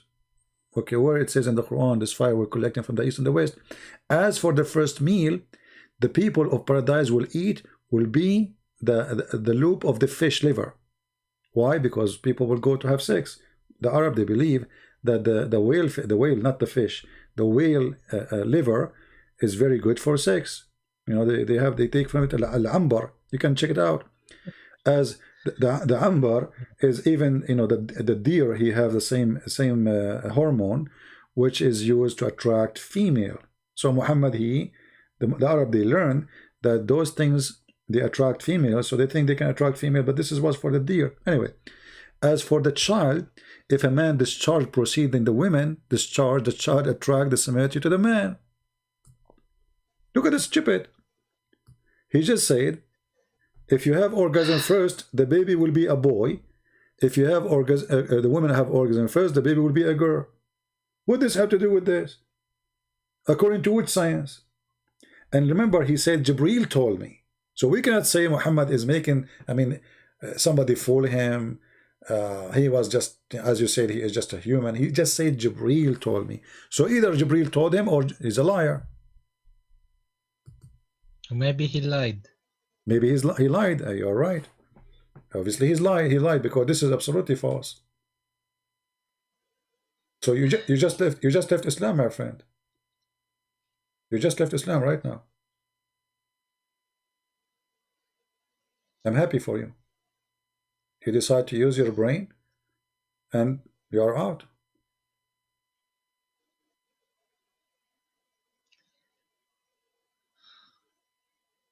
The second you use your brain, you are out of Islam, and now you are out of Islam. I'm really happy for you. I'm so glad you called me today so we can share the truth with you. It's obvious this man is making... What do I do with this? Okay, let's say Islam is false. What do I do with this? Well, you know, now you have to think. I mean, okay, Islam is false. I can invite you to believe in Jesus if you want, but first you have to clear yourself from all the dirt and the garbage of Muhammad, with my respect to you. You see, if we have a computer, have a virus, we cannot install a new clean software without formatting the virus. You have to clean yourself from the garbage of Muhammad. You have to believe in the Holy God. The Holy God is what Jesus, he brought to us. The Holy God is what Jesus taught us. If a man, he look at a woman and he wished to have her, he committed adultery. Not, you know, God, he made you do adultery. Okay, so if people lie to me all my life about this, they never show me this, how can I trust anyone else? Even how do I know this? My friend, did I say to you, trust me? Did I say to you? No. You are a man, you are adult, you went to school, you have a degree, you speak languages, you have a computer, do your research, study very well, and search holiness. The one, you know, once a big sheikh, he came to my father, and he said to him, you know, you are a great man, a great family, you are very well known. Why you don't, I invite you to accept Islam, you know? The sheikh saying that to my dad. So my dad, he said to him nicely, he didn't want to be polite with him because he's in our house, and he is a friend of him. He said to him, well, ya sheikh, where is Muhammad now? He said, he's dead. He said to him, where is Jesus now? He said, he's in heaven. He said, well, I will follow the one in heaven. So ask yourself a very simple question. Which one you want to follow? The one who, as you mentioned, and you said, he is perfect. The one who is right now in heaven. The one who never commits sin. The one who taught holiness, and he was holy. You see, I can say to you, be good, don't do that and do that, but I do sin. I have to admit, I do sin. You know, I'm not even close to claim to be anything good about me. You know, only God is good. So when we speak about Jesus, it's a different story. Jesus, he challenged the Jews. Who can of you prove me to be a sinner? Who can? Who dare? I cannot say that to you. Because if I say that to you, I will be a hypocrite. I am a sinner. So when we speak about the Messiah, we speak about holiness. Jesus, he said to us, if you want to go to my heaven, let's go how to pray. He said, pray like this. And then he said, forgive to us the same we forgive to others. And then you will notice that Jesus in the cross, he said, forgive them, Father, they do not know what they are doing. So imagine if Jesus, he said, forgive them, and yet he don't want to forgive. Even in the cross, when people are calling him names, killing him literally, I mean, crucifying, how ugly, how evil, how much pain. Yet he is saying, Father, forgive them, they don't know what they are doing. So when Jesus says to us, forgive, he was truthful. He did it, even when he is dying in the cross. And death for him means nothing. No, but look, I have no problem with Jesus being the best, the most righteous, not a single sin and everything. And that he was peaceful, he never raised a hand or did anything wrong. But how can he claim to be God though? That's the biggest problem. How can he claim? What? Even if you're the most perfect prophet of God, you're still giving the message of God, isn't it? You don't claim for yourself God, even when you do miracles and do everything. Okay, you see, you know, when we ask a Muslim, why Allah chose Muhammad, they say Allah. We don't ask him why he chose, right? Now, why Jesus he claimed to be God? Well, if he is claiming to be God, then he should not be able to do what God can do. I can claim to be God too. You can claim to be God. Talk is cheap. I can go right down the street and I will say, hey, I'm God. Okay, people, they will ask me, do you know the guy from India? He claimed to be the Messiah, Ahmad Mirza Ghulam, the Ahmadiyya guy. Hello, you remember him? Hello. Yeah, you remember Ahmad Mirza Ghulam? Do you remember Ahmad Mirza Ghulam? Yeah, this guy. Anyway, you can search him. He claimed to be the Messiah. He claimed to be the Messiah. Okay. And then second day, people, they come to his house and they have people in a wheelchair, people they are blind, people they cannot see, people they are sick. And they say to him, okay, you are the Messiah, do what the Messiah do. What the Messiah does. He made the blind see. He healed the leper. He made the one who cannot walk. Okay. So when Jesus, he make a claim, it is a claim until he prove it is true. And he did. He did what nobody can do. Resurrecting people from death, making the blind see. I mean, he ordered the nature. One word of him, it's a must. So there's difference between somebody claim, Muhammad claimed to be a prophet, and here we go, you agreed he's a liar. I can claim to be a prophet, you can claim. It's a good business, by the way. These days, I mean, this is the best business ever in history, always. Anyone want to make money, he can make himself a prophet. He will find some fool, and they will give him his money, and that's it. He will live like a king, and then he will start sleeping with the women. Jesus never asked for money. Jesus never have a woman. Jesus never even own a donkey. Jesus never own a house. Jesus never have a palace. I mean, imagine you are in a now and before, nothing changed. If I can raise people from death, how many kings they will worship me and they will be under my command? I will be their boss forever. Because they will die, they knew it's coming. They have a person who will make them alive again. So he did not abuse the power. He was not seeking power, for he is the true God in this earth. So when we question how this has happened, well, God, because the Bible says, for God he loved the world. This is why he came to us. Not because he need to, but because he loved to. There's a huge difference. God did not create me because he need me. He don't need me. He want to share his glory with us. He wanted us to be happy. This is why in Christianity we have different form of speaking to God. We call him Father. We don't say, yes, he is God, but imagine our relationship is not about God. It's about children and their father. This is how much loving he is. In the Quran it says, I created not a human or genie except to worship me. The Bible teaches different, totally the opposite direction. This is why you speak to the Father and you pray to the Father, because he is your Father.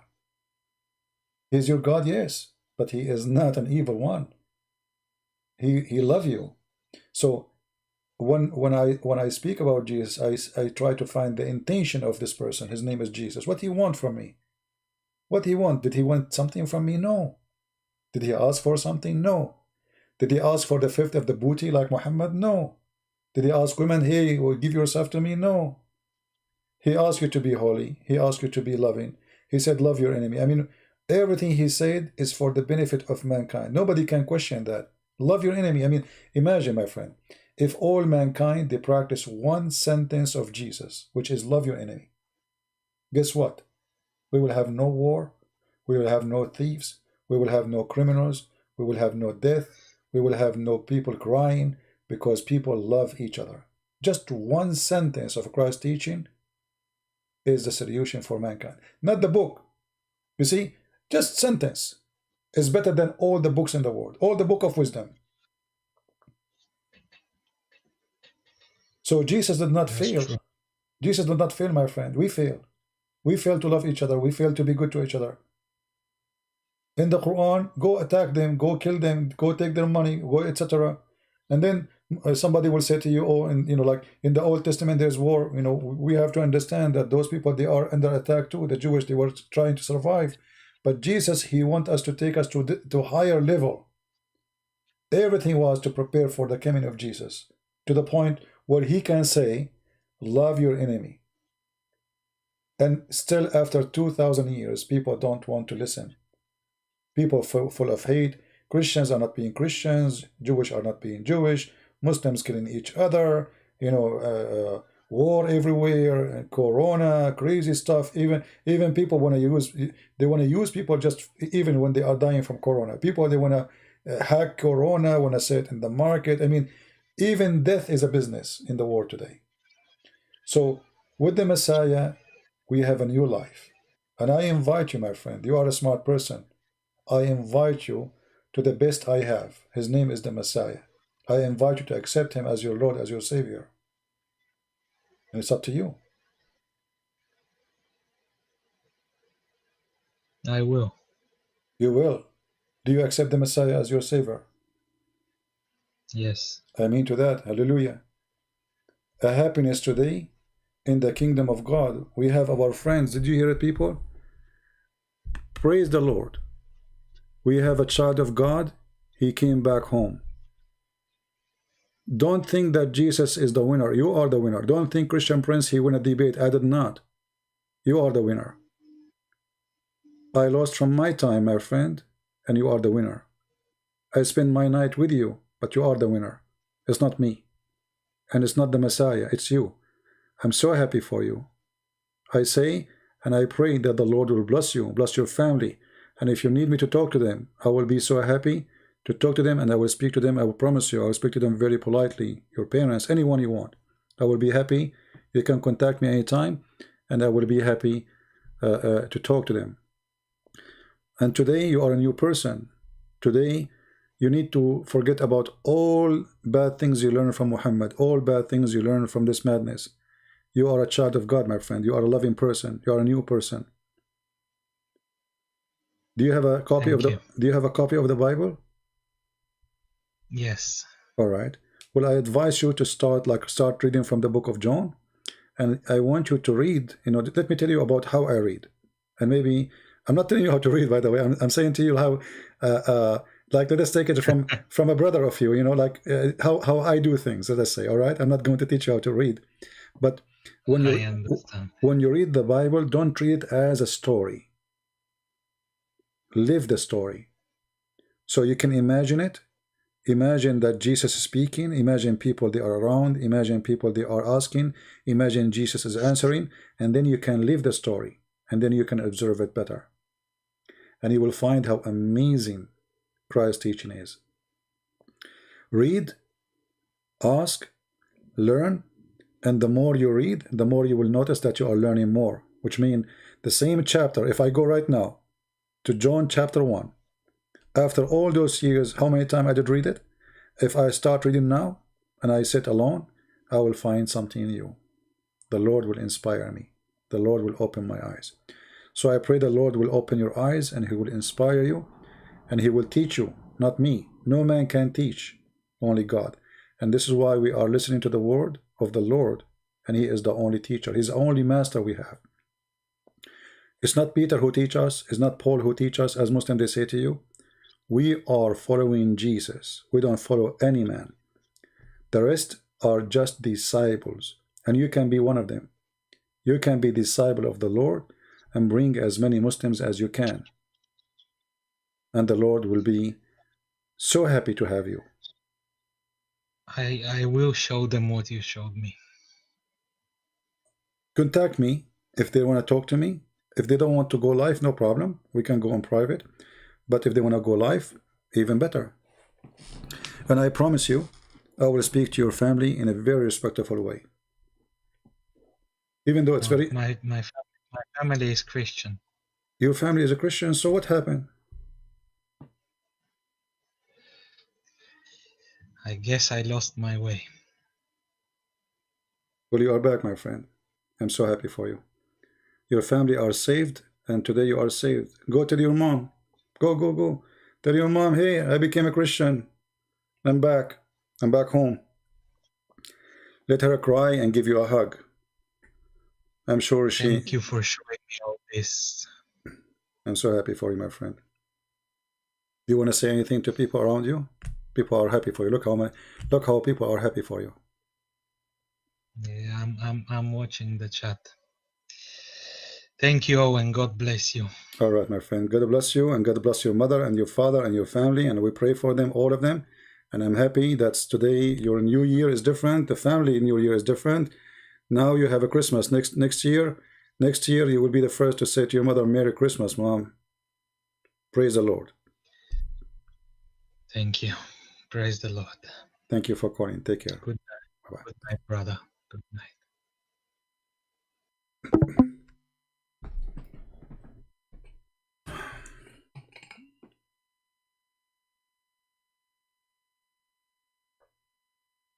My throat is hurting me. I told you I don't feel good when I go live, but it's worth it. It's worth it. And I'm sure his mother, she will be very happy to hear that he is back to Christ, and he is saved, and he is out of the devil house. Pray for him that the Lord will keep him strong and will protect him and protect his family. And we pray that the Lord, he will bring more people using him to Christ. I apologize, guys. I cannot really stay long. My throat is really hurting badly. I wasn't going to go live today. I told you from the beginning I'm not going to stay long. I hardly can talk. Each time I open my mouth, it's really hurting. I think I have a bad throat infection, maybe. I want to say, you do your best. You don't know what you don't know what you would accomplish. You know, this brother, he called us. He was angry from me. He was upset from me. He was etc. But you never know. You never know. This is why the Lord, he chose fishermen. You know, he told us to be fisher, to go and fish. And our fishing is different. It's to save, not to kill. It's to secure, not to harm.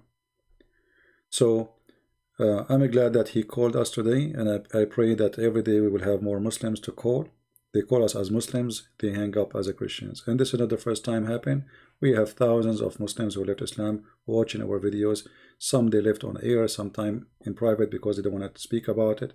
Sometimes even I don't know about them, and they say to me in the chat. So we are happy for everybody. And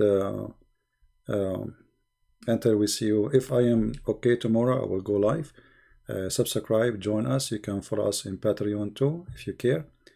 And until we see you soon again, I say may the Lord bless you, protect you, and keep you safe.